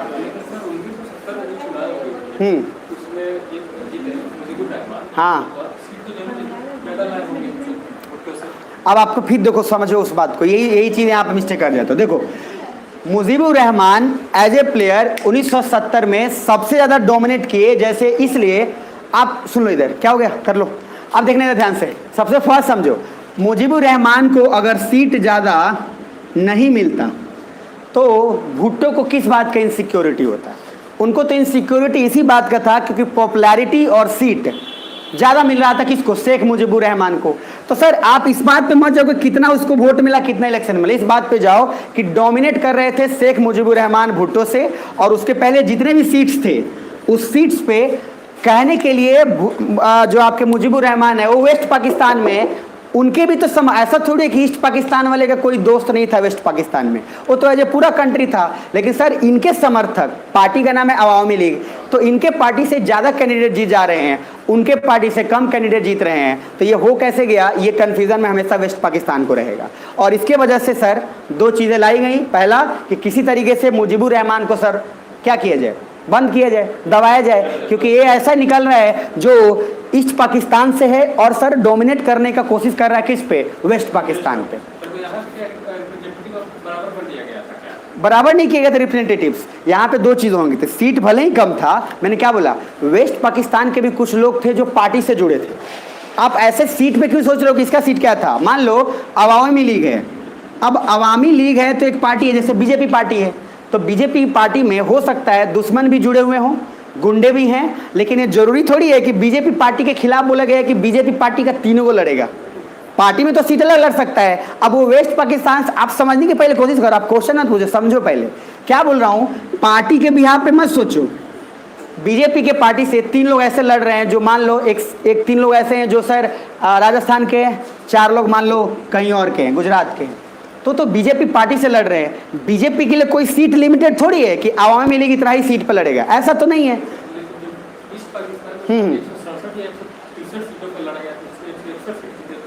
नहीं अभी रुक जाओ, उस पर मत एग्जैक्ट जाओ। अभी देखो मैंने सीधा बोला है, उस बात को समझो, जो काम का होता है उतना समझो यार, तुम बीच में समझो। सिंपल सा बात है, मान लो डोमिनेट किस बात पे करेगा। मैंने एक ही बात जब बोल दिया, हमारे को ना इलेक्शन में पूछना है कि 170 में से 160 है या कितना आया, हमें जरूरत इस बात का है कि सर क्यों पावर में से हटाया गया, कहे कि ये डोमिनेट किया। और डोमिनेट क्यों किया? क्योंकि इनका सीट ज़्यादा था। अब सीट 160 थे, 161, तो उस पर क्यों जाते हैं? उतना कोई जरूरी नहीं है, जो जरूरी है उस पर रखिए। डोमिनेट करने के लिए कहा भी गया था कि 160 और 170 सीट में से और 163 सीट में से लगभग 2 ही सीट पे सर आगे चल रहे थे, 2 सीट और उससे था वेस्ट पाकिस्तान में। लेकिन वो हमें क्या मतलब है उससे? हमें सिंपल इस बात से मतलब है कि सर डोमिनेट जो किया उसको रखना है, क्योंकि ना तो पूछने वाला है और ना ही वो बहुत ओल्ड है। हमें दिमाग में रखना है शेख मुजीबुर रहमान का सीट ज़्यादा आया और उसको डोमिनेट और दबाने के लिए इस वेस्ट पाकिस्तान ने हमें दबाया और भुट्टो साहब ने उनको हटा के पावर में गिरा दिया। इतना बस रखिए। अब नेक्स्ट थोड़ा आइए, अब 2 पार्टी बनेगा यहाँ से सर। अवामी लीग पहले तो इंडिपेंडेंट हो गई, पेज 176 पे देखिए। बांग्लादेश जब बना तो 1971 से 74 तक खूब सारा हनीमून पीरियड चला। हनीमून पीरियड क्यों चला? सर दोनों खुश हैं, इंडिया भी खुश है, हमारा काम हो गया। और सर बांग्लादेश खूब खुश है कि सर इतना दिन से जो ईस्ट पाकिस्तान में रह रहे थे, अब कम से कम हमारा अपना होगा, हमारी अपनी सीटें होंगी, हमारा अपना तरीका होगा। सर कोई भी आदमी जब आज़ाद होता है ना तो खुशी होता है। अब कोई भी आदमी कितना भी, वही बोला, गले के पट्टे में अगर रस्सी भी बांधा हुआ है और सोने का है तो सोने का ही रहेगा। आज़ाद तो होने का सर अलग खुशी रहेगा ही। अब अगर आप 12th के बोर्ड के एग्ज़ाम का खाली दे के आते हैं, जिस दिन लास्ट एग्ज़ाम होता है, सर देखिएगा अलग किस्म का नज़ारा होता है। तो लड़के तो थोड़ा लगता है काम डाउन होकर निकल रहे हैं, वो लोग बाद में अपना दिखाते हैं। लड़का सब गाड़ी एकदम सर देखेंगे बोर्ड में। अब सर वो लोग हैं जिनको पढ़ना पड़ा है पिछले 1 महीने में, जिसको अब जो सर साल भर पढ़ा है उसको क्या फ़र्क पड़ना है। लेकिन सर आप 12th के बोर्ड के एग्ज़ाम के दिन देखेंगे, ऐसी किताब फाड़ेगा, ऐसे एडमिट कार्ड फाड़ेगा, लगेगा इसके बाद पढ़ना। अच्छा तब तक दूसरा जैसे घर आएंगे, पापा बोलेंगे इसके बाद कथी करेगा बा? तो आप बोलोगे यार एगो से निकलनी, एगो में है नहीं, कि मानल कब जाए। अब पहले आप क्वेश्चन दिमाग में आ गया, हिस्ट्री ले कि पॉलिटी ले, आगे पढ़ाई छोड़ के खेती करें। तो सर क्वेश्चन तो हमेशा आपके पास आएगा। आज़ादी हुआ, आज़ादी होते होते खूब पार्टी चल रहा है इंडिया में, अरे तू ही यार है मेरा। सर हनीमून पीरियड तो बढ़िया होता है, 2020 गेम है। अब सर जब चल रहा है, जरा नीचे आइए, यूएसए पाकिस्तान एंड यूके परेशान था कि ये कैसे हो गया।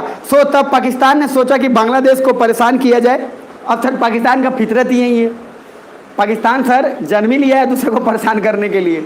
तो जैसे ही बोला कि बांग्लादेश को परेशान किया जाए, एंड वहाँ पे शेख मुजीबुर रहमान के अगेंस्ट पार्टी बनवाया, और उस पार्टी का नाम था बीएनपी। कौन सा पार्टी? तो बांग्लादेश नेशनलिस्ट पार्टी है क्या? तो सर बांग्लादेश नेशनल पार्टी बनाया, और इनके अगेंस्ट में इस्लामिस्ट थे, जेआई जमात इस्लामी का एक ब्रांच बांग्लादेश में भी खोल दिया गया। मतलब कहने का ये, इधर देख लो, बांग्लादेश अब बन चुका है एक अलग देश। अब सर पाकिस्तान को बिलीव हो नहीं रहा है ये बात, पचेगा कैसे सर? उसको डाइजेस्ट करने में मतलब बहुत समय लग गया कि सर कैसे, मतलब जैसे आप गारंटी नहीं लेते हैं, टेक फॉर गारंटी ले लेते हैं, ये मेरी है, या वो भी ले लेता है ये मेरा है, जाएगा गाय, ऐसा गारंटी। अच्छा जब दूसरे दिन देखते हो किसी और के साथ घूम रहा है, तब लगता है दादा आज तो आज दिल पे लगा है। अब जब आज लगा है तो आप क्या करते हैं? 2 चीज़ करते हैं, टेक फॉर ग्रांटेड। पहला, कुछ ना कुछ करके पहले मोह भंग कराओ। अब सर आप कुछ ना कुछ तिगड़ीबाजी करेंगे। तो सर पाकिस्तान भी बांग्लादेश में बोल रहा है कि एक ग्रुप बनाओ, और ये नियम है सर, किसी भी देश को बर्बाद करने का एक ही नियम है। मैंने क्या बोला? उसके अगेंस्ट में जो अभी सरकार है, उसके अगेंस्ट में जो लोग कुछ हैं और नहीं भी हैं, तो उनको पैसा देके अगेंस्ट में बनाओ और नया पार्टी खड़ा कर दो। तो सर नया पार्टी खड़ा किया गया जिसका नाम है क्या? बीएनपी। और एक तरफ पहले से कौन सा पार्टी है? अवामी लीग। अब अवामी लीग तो सर पावर में थे ही। अवामी लीग के हेड कौन है? शेख मुजीबुर रहमान। और सर उनका बनाने का अभी करंट में देखोगे तो शेख हसीना, और इधर राइट साइड में ये बीएनपी खालिदा जिया। तो 2 पार्टी बना, नाम बोल लो। पहला पार्टी अवामी लीग, दूसरा पार्टी बीएनपी। बीएनपी की अभी हेड हैं सर खालिदा जिया, और सर ये राक्षस से कम नहीं है, मैं आपको बता दूं, खालिदा जिया। और ये खालिदा जिया क्या है सर? ये इंडिया के फेवर में नहीं बात करती हैं, ये हमेशा सर प्रो पाक, क्योंकि फंड ही उधर से मिला है। प्रो पाकिस्तान जब हो गया तो प्रो यूएसए। अब जो हुआ सर, क्योंकि सबका करता धरता वही है ना सर। अब यूएसए कहने के लिए ना पाकिस्तान हमको कर रहा है, बट सर उसको सपोर्ट डायरेक्टली इनडायरेक्टली वहीं से मिल रहा है। तो पहले वहाँ देख लो, खालिदा जिया से पहले अवामी लीग, शेख हसीना सेकुलर है ये। तो शेख हसीना का आप जहाँ तक नियत देखेंगे तो हर धर्म को लगभग ठीक ठाक रूप से मान्यता मिलता है। नीचे है sir pro India. Pro India मतलब इंडिया के थोड़ा फेवर में। अब राइट में आइए, अब है सर खालिदा जिया, नाम सर बवाल है। और sir pro Pakistan, pro China, Islamist and supported by Jamaat Islami. तो इनको पूरा का पूरा खालिदा जिया को, और कहा जाता है खालिदा जिया को बनाया इस बेस पे गया था कि तुमको खाली एक ही काम करना है। क्या? सुबह उठ के शाम उठ के जब टाइम मिले एक ही बात बोलना है कि शेख हसीना को हटाओ, देश को बचाओ, अवामी लीग को हटाओ, देश को बचाओ। सर इन्होंने इतना ज़्यादा किया जुल्म। अच्छा इनके वजह से बहुत ज़बरदस्ती जबरन लोगों को कन्वर्ट भी किया गया। अब सर कन्वर्ट अलग अलग तरीके से किए गए, तुम बोलो कि अवामी लीग बेकार है, तुम ये करो। इसके वजह से बहुत सारे लोग बांग्लादेश छोड़ना शुरू कर दिए। उन्होंने ये सोचा कि 2 पॉलिटिकल पार्टीज के बीच में पिस जाएंगे हम लोग। तो धीरे धीरे बांग्लादेश से माइग्रेशन भी हुआ। अब मैप पे ध्यान देना, अब कोई बांग्लादेश से निकलेगा तो इंडिया में ही एंट्री मारेगा। अरे सोच के देखो, ज़्यादा फेवरेबल कंडीशन तो उसको इंडिया में ही मिल रहा है। इसलिए कहे कि सर वो तो अपने ही लोग हैं, एक तरीके से देखोगे तो भाषा उषा भी ठीक ठाक है। म्यांमार में जाएगा नहीं, चाइना काहे जाएगा? समझ में आ रहा भाई, चाइना काहे जाएगा? चाइना जाने के लिए इधर से जाना पड़ेगा। तो बेसिकली अब यहाँ से टर्निंग पॉइंट है, नॉर्थ ईस्ट स्टेट में बहुत सारे बांग्लादेशी आ गए और स्पेशली असम में। अब असम का वहाँ जो लोग था वो परेशान हो गया। उसका कारण, अब असम के लोग का परेशान होने का कारण है और बहुत बढ़िया कारण है। अब ये देखो, महसूस कर लो सर, ये बांग्लादेश रहा। अरे जोर से बोलो, क्या सुस्त हो गए? जोर से सुनो। अब सर ये बांग्लादेश, आप देखो आराम से, यहाँ से कोई भी निकलेगा तो सर एंट्री किसी भी नॉर्थ ईस्ट स्टेट में लगभग जा सकता है। और मैंने एक बात बोला था, असम सारे नॉर्थ ईस्ट स्टेट को टच करता है ना, उसका शेप ही ऐसा है। अब सर यहाँ से असम में एंट्री मारा, मेघालय में मारा, इधर आप त्रिपुरा समझ लो, ये कुछ भी समझ लो, और टेक्निक आपको याद ही है तो आप दिमाग में लगा सकते हैं। अब धीरे धीरे माइग्रेशन बांग्लादेश का कहाँ होने लगा? नॉर्थ ईस्ट स्टेट में, और ज़्यादातर आके बस गए असम में। अब दो चीज़ें होंगी, इंडिया पे भी तो लोड पड़ेगा भाई। पहले से ही हमारा सर इतना सारा लोड है, हम उसको मैनेज नहीं कर पा रहे हैं। अब लोग इतने सारे आके बढ़ गए, कहाँ से मैनेज करेंगे हम? अच्छा, इंडिया बोलता है बांग्लादेश को, सुन भाई तेरे बहुत सारे लोग इधर आ गए हैं। तो हनीमून पीरियड में तो सब ठीक ठाक चल रहा था, अब सर हनीमून पीरियड ओवर, अब सर आगे आ चुके हैं। अब क्या बोला है बांग्लादेश को? अपने जो लोग हैं तुम चिंता मत करो, इंडिया मदद करेगा, दोनों मिल के इनको सर रिसोर्स, तू भी 50-50 कंट्रीब्यूट कर, हम भी करेंगे, इनका घर बसा दिया जाएगा। सुन पा रहे हो? बांग्लादेश कर रहा है। कौन आदमी? हमारे रिकॉर्ड में कोई आदमी नहीं है जो आपके पास गया है इंडिया पर आए, तो ये हम कहाँ से करें? तो इंडिया सर शुरुआत में तो फेवर करने लगा था, लेकिन जब देखा कि बहुत मास माइग्रेशन हो रहा है काफ़ी ज़्यादा, इंडिया का भी अपना लिमिटेशन है सर, हर कंट्री का अपना लिमिटेशन है, पूरे दुनिया का बोझ थोड़ी उठाया जा सकता है सर। अब क्या हुआ, इंडिया के बीच में और बांग्लादेश के बीच में अब धीरे धीरे थोड़ा सा दरार दिखने को मिल रहा है।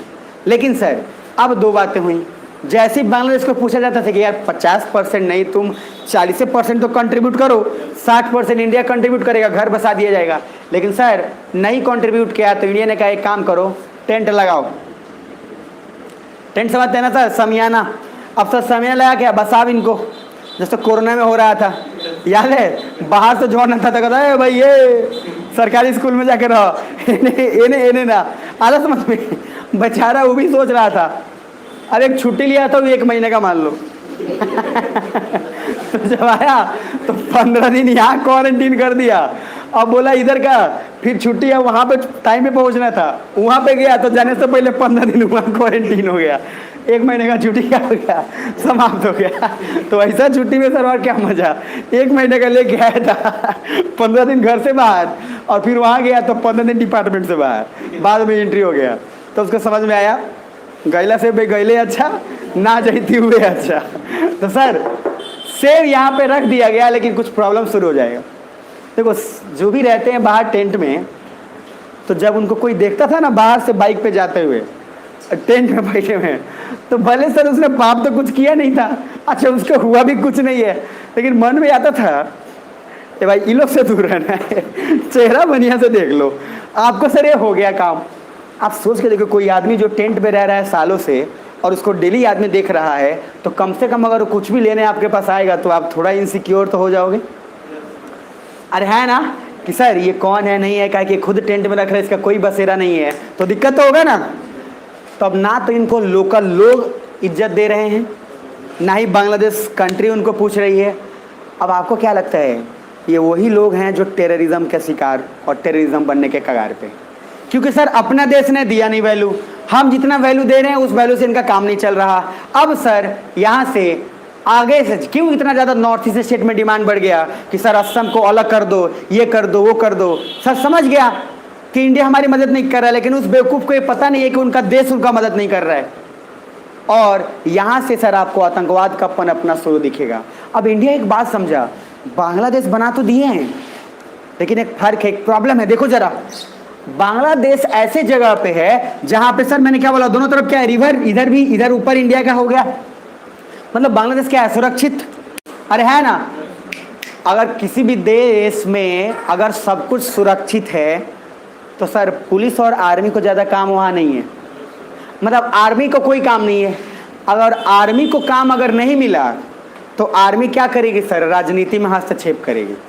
अब जरा सिंपल सा मुद्दा है, देखो ये आपका बांग्लादेश रहा, क्या दिक्कत, इसको किस बात का बॉर्डर को सुरक्षा करने की जरूरत है? इंडिया एक ऐसा देश है, काफी सॉफ्ट देश है, सॉफ्ट हार्टेड है। इंडिया ने ही सर मदद करके सारा काम किया है, हाँ या ना? अब आगे सर नेक्स्ट, इंडिया ने मदद किया, कोई दिक्कत यहाँ भी है नहीं सर। आसपास चारों तरफ पानी ही पानी है, कोई दिक्कत है नहीं। तो सर इसका आर्मी को काम नहीं था तो इंडिया ने बोला एक काम कर भाई, कहीं ऐसा ना हो कि बांग्लादेश दूसरा पाकिस्तान ना बन जाए, क्योंकि आर्मी को जैसे ही काम नहीं मिलेगा तो आर्मी करेगा हस्तक्षेप। और सर हम लोग बगले में हैं, बॉर्डर शेयर कर ही रहे हैं, तो बांग्लादेश में तो करेगा ही, और उसका असर भी तो हम पे पड़ेगा, तो पोलराइज होकर हम पे ही पड़ेगा। और इंडिया देखो कितना बढ़िया दिमाग लगाया है। इंडिया ने सर उसके बाद बोला क्यों नहीं आप एक पीस कीपिंग फोर्स बनाते हैं और United Nation peace keeping force का हिस्सा बनते हैं। तो शांति दूत के लिए होता है कि सर कम से कम उसी बहाने उनकी आर्मी क्या होगी, इन्वॉल्व रहेगी और प्रैक्टिस करते रहेगी। फ्री टाइम मिलेगा नहीं कि राजनीति में आकर हस्तक्षेप करने का बात सोचेगा। अब जरा पेज नंबर 1975 नहीं 176 पे आना, 177 पे सॉरी, जल्दी आना। तो बांग्लादेश नेशनलिस्ट पार्टी के बाद वेव 1। अब सर 177 पे आओगे तो वेव 1 में दिखेगा पोस्ट बंगाल पार्टीशन, दिख रहा है? तो सर पोस्ट बंगाल पार्टीशन मतलब क्या? पार्टीशन के, बंगाल का पार्टीशन के बाद क्या हुआ? Loss of family ties. Sir जब बंगाल का विभाजन हुआ तो फैमिली का जो था आपस में वो तो हो ही गया, खत्म हो गया। क्यों? अब दूर जाएंगे तो सर अपना कल्चर से दूर जा ही रहे हैं। दूसरा पॉइंट वेव 2 1947 से 71 प्री 1971 मतलब 1971 से पहले क्या हो रहा है? फैमिलीज रीयूनाइटेड एंड बहुत से लोग इंडिया आ गए तो बहुत बांग्लादेश चले गए। 1971 और उससे पहले तक, लड़ाई होने से पहले तक बहुत सारे लोग को सर आ भी गए, भाग गए। सर अब सीधी सी बात है, जब वहाँ पे जिंदा ही नहीं रह पा रहे हैं, खाना ही नहीं है, तो लोग कुछ ना कुछ तो माइग्रेशन करेंगे। तो इस पीरियड में देखा गया कि बांग्लादेश से लोग भागना शुरू किया, मतलब ईस्ट पाकिस्तान से भागना शुरू कर दिए हैं। थर्ड पॉइंट वेव 3 पोस्ट 1971 के बाद आर्थिक कारण से बहुत से लोग इंडिया आ गए। कुछ लोग BMPN जमाते इस्लामी के चलते भी आ गए। सो इंडिया में इलीगली काफ़ी लोग आ गए बांग्लादेश से। So north east state become political issue and then Assam में आउटसाइडर्स का विरोध होने लगा। और असम के लोग भी तो विरोध करेंगे ना सर कि हमारे यहाँ कौन आ रहा है इतना सारा लोग। असम खुद इतना सेंसिटिव एरिया है, खुद यहाँ पे इतने जनजाति लोग हैं कि बाहर का नहीं चाहते हस्तक्षेप। सुन पा रहे हो? नीचे आओ। अब उसके बाद असम में आउटसाइडर्स का विरोध होने लगा, स्पेशली AGP असम गनी पार्टी। अब असम गनी पार्टी वहाँ पे बन के और तेजी में विरोध करने लगी कि सर बाहरी को अलाउ नहीं करना है। अब असम गनी पार्टी ने मोर्चा खोल दिया। देन 1985 में असम एकॉर्ड साइन हुआ और बोला गया कि वहाँ NRC कराया जाएगा, बट काफ़ी डिले हुआ। और NRC में पढ़ाऊँगा आपको पॉलिटी में, जस्ट जब सिटीजनशिप पढ़ाऊँगा तब। सुन पा रहे हो? बट अभी NRC का सिंपल मीनिंग अभी समझना, नेशनल रजिस्टर फॉर सिटीजन मतलब नागरिकता के लिए आपको क्या प्रूफ है, क्या प्रूफ है कि आप इंडिया के ही हैं, क्या प्रूफ है कि यहाँ के हैं, बस इतना समझना। अब सर दो बातें हूँ, यहीं तक पढ़ाऊँगा, ज़्यादा नहीं पढ़ाऊँगा, ठीक है? अब जहाँ तक अभी पढ़ाया हूँ थोड़ा सुन लेना। पहले क्या बोला हूँ अभी तक? हो गए? भुजा खाना है? सब कच्चे राइस हो गए और फीलिंग आ रहा है अभी, समझ रहे हैं? सुन लो थोड़ा सा। सर शुरुआत से तो आते हो, अभी खा के नहीं आते हो गया? खा के आते हो सर, सब धनी मनी है। नहीं खा के आते हो तो कम से कम लेके आया करो, हम खा लेंगे तुम मत खाओ, दूसरे को तो खिलाओ। नीचे आओ। अरे एक बार जोर से बोल लो, ठीक है? जोर से ठीक है, तब उसके बाद काम करना, नहीं तो आधे से ज़्यादा क्या है, निद्रा के मुद्रा में तो चली जाते हैं। देखो कनेक्ट होकर करने का, एनर्जेटिक रहना है। अभी तो सर आधा घंटा भी नहीं हुआ। आगे आओ, जो बोले सर हो, अब नींद खत्म हो जाएगा, अब आगे आ जाओ, मजा आएगा सर। अब आना, 1985 में असम एकॉर्ड साइन हुआ और बोला ही गया था कि सर यहाँ पे जितने सारे लोग हैं उनका NRC कराया जाएगा बाद में। और NRC के तहत दो काम होगा, उनसे पूछा जाएगा कि अगर आप इंडिया के हैं तो क्या प्रूफ है दिखाइए, अलग अलग उसका तरीका है, वहाँ पे पढ़ाएंगे। नीचे आइए। अब सर ये NRC इतना डिले हो गया कि 1985 से लेते लेते डिले होते होते आया और 2014 तक सुप्रीम कोर्ट को हस्तक्षेप करके बोलना पड़ा कि सर अब कराइएगा, नहीं तो कब कराइएगा। कारण ये 2014 में कि सर सिचुएशन इतना बुरा हो गया था कि पाकिस्तान, हमने जिस तरीके से ईस्ट पाकिस्तान को फॉल्ट लाइन बनाया, पाकिस्तान हमारा नॉर्थ ईस्ट स्टेट को फॉल्ट लाइन बना लिया था, पूरा काबू में था। सीधा सा सोचा है कि वो कामें करना है, चिकन स्नेक, गर्दन खाली काटना है, बाकी तो अपने आप बह के उधर चल जाएगा, इधर आ जाएगा। चाइना भी उसी पॉइंट पे बैठा हुआ है। अब सर चाइना और पाकिस्तान का झुकाव, अब जैसी दोनों का एक साथ हुआ, सुप्रीम कोर्ट समझ गई। सर 2014 में सुप्रीम कोर्ट का आना कोई ऐसा नहीं था, सुप्रीम कोर्ट इस बात को समझ चुकी थी, गवर्नमेंट भी आते हैं। और 2014 में आ रहे हैं कौन, समझ रहे हैं सर। अब ये 2014 में आते आते इनको भी इस बात का एहसास है क्या कि बेटा ये सर नॉर्थ ईस्ट स्टेट को ही सब लेके बैठा हुआ है, हम लोग उधर ईस्ट पाकिस्तान को बांग्लादेश बना दिए, आई नॉर्थ ईस्ट स्टेट को क्रिएट करने लगा कि बोडोलैंड बनाएंगे। अब समझ रहे हैं, तो ये जो तरीका है वो समझ गया था, इसीलिए गवर्नमेंट ने सर बहुत जल्दी काम किया और सारे नॉर्थ ईस्ट स्टेट में ऑटोनॉमस बॉडी बना दिया, बहुत क्विक।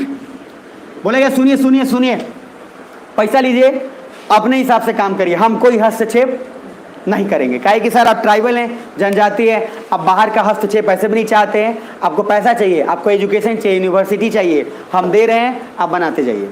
और उसके बाद से आए दिन 2014-15 के बाद से आप देखेंगे कॉन्टिन्यूअस पॉलिटिकल पार्टीज का वहाँ आना जाना खूब शुरू हो गया, रैलियाँ शुरू हो गई, तब उसको एहसास होने लगा कि हम भी इंडिया के हिस्से हैं। नहीं तो सर याद कर लीजिए ये 2014 में आना, शायद 2019 और 2020 तक पाकिस्तान की सीक्रेट एजेंसी के थ्रू इन्फॉर्मेशन जब मिला तो बताया गया था कि 2019 तक पाकिस्तान का यह टारगेट था कि किसी भी तरीके से नॉर्थ ईस्ट स्टेट को इंडिया से अलग कर देना है। क्योंकि सर इंडिया का उसके बाद लगभग स्विच ऑन मोड, जो मिनिस्टर आ रहे हैं, जो ये प्राइम मिनिस्टर आ रहे हैं हमारे, तो जो मोदी जी आ रहे हैं उनका हित देख के, देखो किसी का भी एटीट्यूड देख के कंट्री अंदाज़ा लगा लेता है आने वाले 5-10 साल कैसा गुजरेगा। अब जो भी आदमी जो मोदी का फेवर नहीं करता था वो क्या करेगा, आने वाले 10 साल वो गायब हो गया, वो न्यूट्रल हो जाएगा, पूरा वो दब जाएगा। फिर जैसे ही उसकी सरकार आएगी, जो भी उसको फेवर करता है फिर वो एक्टिव होगा। इसलिए आप देखेंगे ना, जब जब नया सरकार आएगा कुछ नए नए लोग के नाम प्रखर होते जाएंगे कुछ दिन बाद, और जो दबे हुए हैं उनका नाम फिर से वापस, क्योंकि सर वो कांग्रेस पार्टी के थे, जब उनकी सरकार आई कांग्रेस पार्टी में ये लोग एक्टिव हो गए। जब बीजेपी की सरकार थी एकदम क्या हो गया, अंडरग्राउंड हो गया। सेम चीज़ 2014 और उसके बाद आप धीरे धीरे देखेंगे क्या हुआ, 2-3 चीज़ हुई। सबसे फर्स्ट, पॉलिटिकल पार्टीज को खूब ज़्यादा एक तो हिम्मत मिला, बढ़ावा दे दिया गया कि आप जाइए असम में सर करते रहिए। क्यों?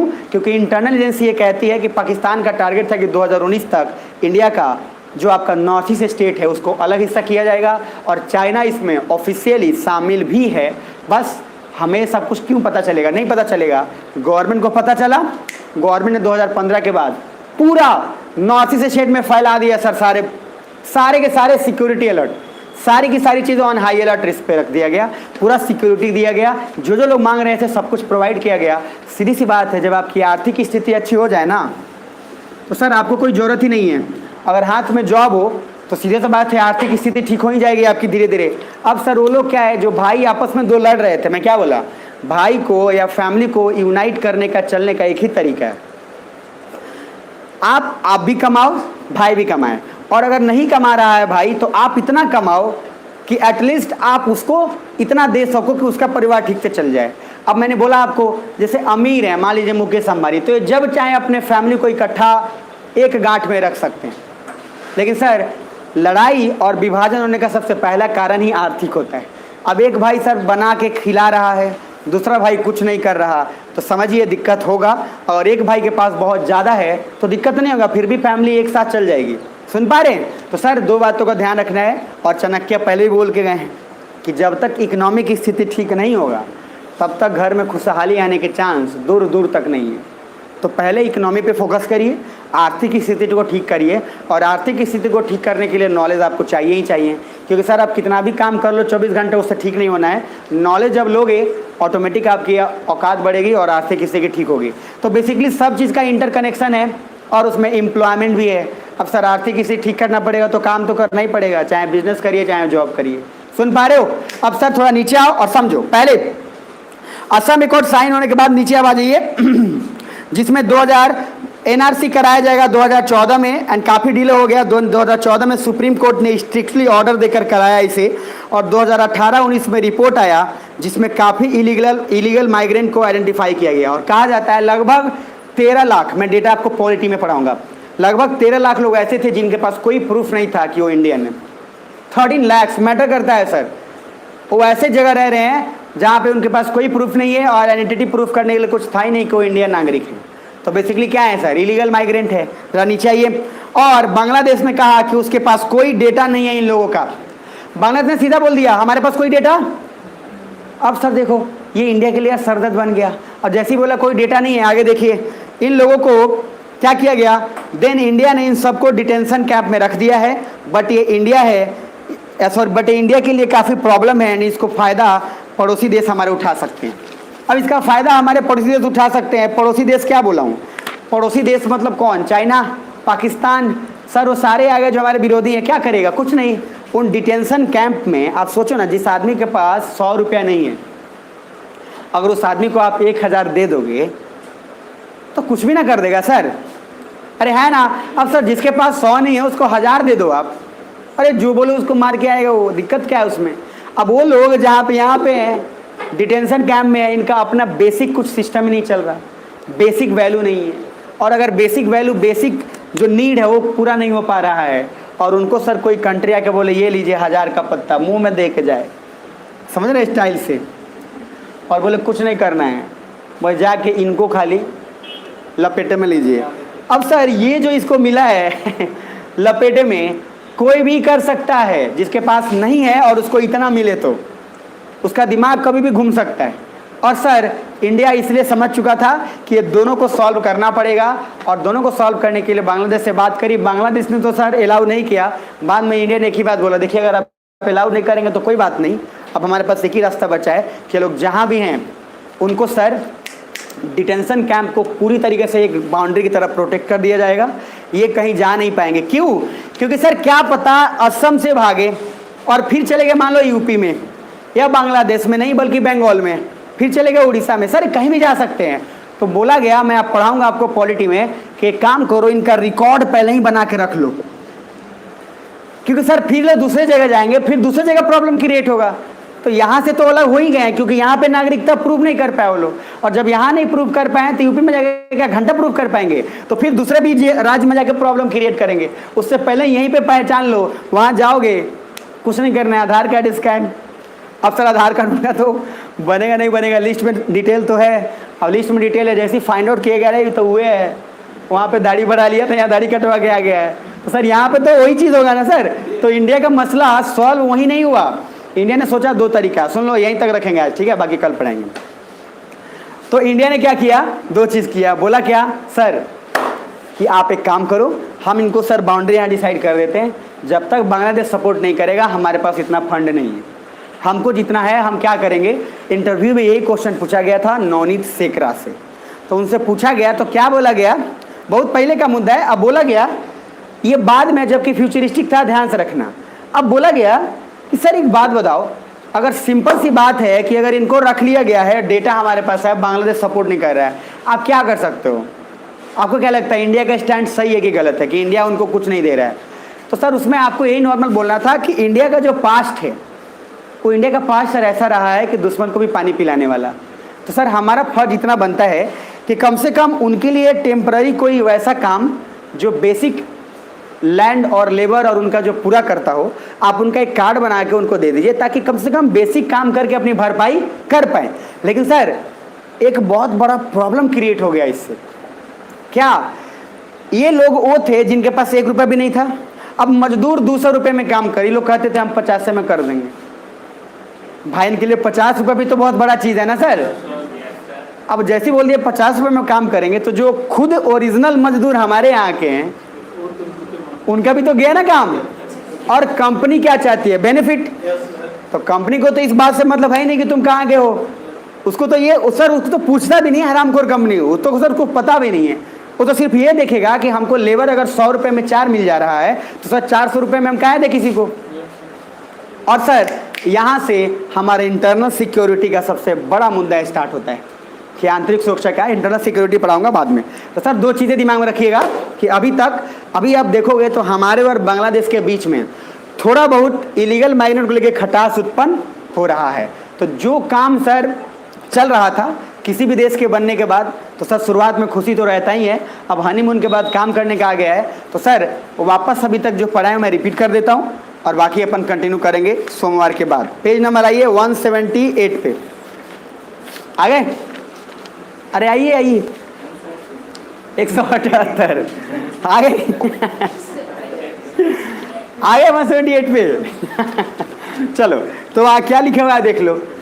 देखो मैं बताता हूँ साइकोलॉजिकल काम, जैसे बोलते हैं ना छुट्टी हो जाएगा तो अंदर से आता है यस शक्ति है, अब वो एनर्जी को हम आगे यूज कर लेंगे। समझ में आ रहा है, हमको पता है ना सर कहाँ क्या करना। नहीं जाओ 178 डिटेंशन कैंप में रहने से लोग लोकल पीपल के नज़र में आ गए हैं, सो उनको सोसाइटी में एडजस्ट करना भी काफ़ी टफ हो गया है। सो एक इरिटेंट है बट बांग्लादेश सपोर्ट करेगा तभी ये पॉसिबल हो पाएगा, इंडिया अकेले नहीं कर सकता क्योंकि आफ्टर ऑल लोग तो उनके ही हैं। अब सर इंडिया क्या करेगा, समझ रहे, भले नवाब तो नवाब है तो क्या दिक्कत है, लेकिन सर प्रॉब्लम तो अपना भी हो ना। हम कितना भी बाहर दिखा लें कि हम बहुत स्ट्रांग हैं, घर पे जाने के बाद तो झाड़ू हमको भी खाना पड़ता है। आप समझ रहे ना सर, तो ये तो दोनों बातें हैं। आप कितना भी बाहर मुझ पे ताव दे लीजिए, अंदर आइएगा तो दो ही चीज़ होगा। संडे है, आज का रूटीन है, सुबह उठिए झाड़ू पोछा बर्तन सारा आप करिएगा, आज मेरा जॉब ऑफ है, आज हम सोएंगे। सर इसमें करने में कोई पाप भी नहीं है, अच्छा चीज़ है, लेकिन बाहर जाकर ताव मत दीजिए। हमारे बीवी बड़ा अच्छा है, हमसे कोई काम नहीं करवाता, एक दिन गलती से आप पहुंच गए, देखेंगे ले भाई ये तो पूरा पोछा पे पोछा चल रहा है और बीवी बैठ के खा रही है। अब सर इसको एडजस्ट नहीं होगा, कहने के लिए तो बात सही है, लेकिन सर उसको एडजस्ट नहीं हो क्या है, क्या मुझ पे ताव देता फिरता था, इसके साथ भी तो प्रॉब्लम था ना, इसकी भी बीवी तो इसे साफ करवा रही थी।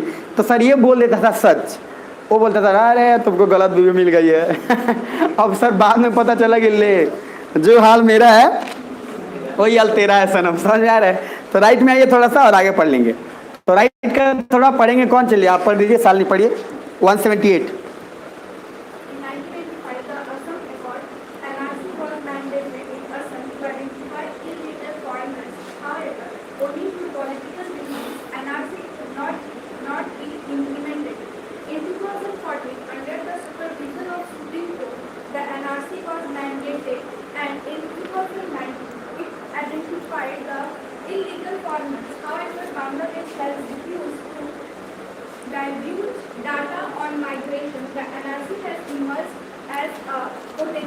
इरिटेंट। तो सर एनआरसी एक तरीके से, एनआरसी में हमने ये तो पता कर लिया कि सर इतने सारे लोग ऐसे हैं जो इलीगल हैं। अब जो लोग इलीगल हैं तो जो वहाँ के लोग हैं उनके नज़र में तो लोग आ गए हैं कि भाई ये इलीगल है, और इलीगल पे भरोसा किया जाए तो कैसे किया जाए। तो सर ये हमारे लिए एक इरिटेंट बनता जा रहा है। बस लास्ट है, पेज नंबर 179 पे आ जाओ, उसके बाद ख़त्म करेंगे, ठीक है। आगे चलो आगे, बहुत बढ़िया। कल छुट्टी है तो इसलिए आज कर लो आराम से, क्या दिक्कत है, अब कल देख लेंगे, कल पढ़ा के छुट्टी कर लेंगे, अलग बात है। तो पहला Indian military thought on Bangladesh आ गया। तो सर पहली बात कि इंडिया का मिलिट्री का बांग्लादेश के प्रति क्या राय है जरा देख लीजिए, और ये बहुत पहले बता दिया गया था। इंडिया बांग्लादेश डिफेंस डिप्लोमेसी में Bangladesh modernising its defence so it deals with India, USA, China, France, Russia and covertly with Israel. Sir सुनना, अच्छा इंडिया ने कभी भी ये नहीं बोला, बांग्लादेश को भी बोला था कि देखो भैया अकेले डिपेंडेंट हम पे ना रहो तुम, don't put your all eggs in a single basket. तो सर एक ही आदमी पे नहीं पूरा डिपेंड हो जाओ, तुम सबके साथ अपना व्यवहार बना के रखो ताकि तुम्हारा काम ठीक ठाक चल जाए। अब सर दो चीज़ें, बांग्लादेश ने भी इस बात का खूब सपोर्ट किया और उसने लगभग हर उन देशों से कांटेक्ट करने की कोशिश करी जिनसे उसका काम हो सकता है। जरा नीचे आइए। So this is a positive because India का भी यही पॉलिसी है that not putting all eggs in one basket. तो सर ये अच्छी बात है, किसी देश को किसी एक पे निर्भर क्यों रहना चाहिए, उसको सर हर देश पे निर्भर होना चाहिए, हर देश से जुड़ना चाहिए। एक पर किसी देश पर निर्भर हो जाएगा, सर इसके पास पावर सप्लाई नहीं रहा खुद का, तो क्या देगा उसको। तो कोई भी ऐसा फॉरेन पॉलिसी बनता है तो सर हर देश से जुड़ने का बात बोला जाता है, ठीक है। अब नीचे आना, Bangladesh is protected from all side, that is 3 side by India and 1 by bay of Bengal. BOB लिखा होगा वहाँ पे, लिख रहा है, तो बे ऑफ बंगाल नीचे। तो 1971 के बाद से ही इंडिया ने बांग्लादेश को कहना शुरू किया कि आप UNPK, United Nation peace keeping mission पे जाइए ताकि आपको एक्सपोजर मिले, बट इंटरनल बात कुछ और थी। सर बोला ही जा रहा था कि यूनाइटेड पीस कीपिंग मिशन में शामिल होइएगा तो लोग जानेगा, क्योंकि आप नया कंट्री बने तो आप सर घूमिए फिर, नहीं बोलता है नहीं आए हो, थोड़ा घूमो फिरो, ज़िंदगी का थोड़ा मज़ा लूटो, फिर ज़िंदगी तुम्हारा मज़ा लूटेगा। तो मतलब आईएएस बनने जाते हो, लोग बोलते हैं दिल्ली में जाओ तो पहले खूब घूम फिर लो। अच्छा, घूम फिरने के चक्कर में इतना दिन घूम लिया, 7 साल से घूम ही रहा है। अब सर उसके बाद पापा बोलते हैं बेटा बहुत हो गया, हम आईएएस के लिए भेजे थे, भूल गए कि याद है? मतलब पापा आप घूमने के लिए बोले थे, हम अभी तक घूम रहे हैं। बाय गॉड, जैसे ही मेरा हनीमून पीरियड खत्म होगा हम उसके बाद क्या तैयारी करेंगे आईएएस का, तब तक पता चला एज वे एक्सपायर हो गया। समझ पा रहे? तो सर आप दूसरी चीज़, एज एक्सपायर जब होता है तो आप दूसरी चीज़ के लिए एलिजिबल हो जाते हैं। तो एक एज एग्जाम का एक्सपायर हुआ था, आप दूसरी चीज़ के लिए एलिजिबल हो जाइए, जॉब करना पड़ेगा। भाई जॉब तो करना पड़ेगा अपना, नीचे आइए। सो यूनाइटेड पीस कीपिंग मिशन में जाइए, बट इंटरनल बात कुछ और थी। इंटरनल बात ये था कि सर देख लो कि रॉ ने इंदिरा गांधी को बता दिया था कि बांग्लादेश के चारों तरफ सुरक्षित है तो उसको आर्मी को ज़्यादा काम नहीं होगा। और इंदिरा गांधी को ये बात पहले बता दिया गया था कि सर बांग्लादेश जब बनेगा और जिस जगह पे है ये सर चारों तरफ से सुरक्षित है, इसकी आर्मी को कोई काम होगा नहीं, तो कुछ ना कुछ करके इसको इन्वॉल्व करवाना पड़ेगा। सुन पा रहे हैं? सर देखो कितना तेज़, कितना फ्यूचरिस्टिक होते हैं, नॉलेज का सारे फ़ायदा है। नीचे आइए। तो उसकी आर्मी को ज़्यादा काम नहीं होगा, देन वो पॉलिटिक्स में इंटरफेयर करेगी एंड देन नया पाकिस्तान बन जाएगा। तो सर हमारे लिए सरदर्द बन जाएगा फिर बांग्लादेश। तो सर इसीलिए इनकी आर्मी को व्यस्त रखा जाए और United Nation peace keeping mission में, इसलिए आज Bangladesh large contributor of United piece keeping mission का है। तो जो यूनाइटेड पीस कीपिंग क्या है, नहीं बस इतना भी समझिएगा कि सर शांति स्थापित करने के लिए आप जिस मिशन में आपकी आर्मी जा रही है, क्या हम भी शांति का साथ देते हैं, शांति पे बिलीव करते हैं, मारपीट पे नहीं। तो सर बांग्लादेश का लार्ज कंट्रीब्यूटर है इस मिशन में, शांति के प्रति आर्मी को रिप्रेजेंट करना बांग्लादेश का बहुत बड़ा एक सौभाग्य मान लो। लेकिन सर इंटरनल बात आपको पता है, अगर हम उसको व्यस्त नहीं करते तो सर वो हमको व्यस्त कर देता, और ये होना ही था। क्योंकि सर पाकिस्तान का भी लोकेशन देखो, वो भी ठीक ठाक सुरक्षित है, ठीक ठाक। वो पाकिस्तान भी सर चारों तरफ से बढ़िया से सुरक्षित है, उसके आसपास जो भी देश भी है तो लोग ज़्यादा उसको कुछ करने वाले भी नहीं है, सबको पता ही बेकार है। अफगानिस्तान भी है ठीक ठाक शान, अगर अफगानिस्तान बेकार रहता तो सब पहले ही पाकिस्तान को मारता, जब विभाजन हुआ था तभी मारता ना। लेकिन कहाँ किया सर, वो भी सर उसका अलग था, भले अपने में लड़ रहे हैं सब, वहाँ पे बड़ा पावर मर के चला गया है, लेकिन अफगानिस्तान जल्दी किसी पे अटैक नहीं करेगा। नहीं भाई नहीं, हम लोग नहीं कर रहे, हम लोग सीधे बंदे हैं, अल्लाह के बंदे हैं, ठीक है। तो करके लेकिन नवाब के लड़के तो वो लोग ज़्यादा मारते नहीं है सर, वो लोग थोड़ा शांत रहते हैं। नीचे आइए। अब सर बांग्लादेश लार्ज कंट्रीब्यूटर है, सिमिलरली म्यांमार भी चारों तरफ से सुरक्षित है एंड आर्मी को वहाँ भी कोई काम नहीं मिलता है, इसीलिए तो आर्मी ने म्यांमार में कब्जा कर लिया।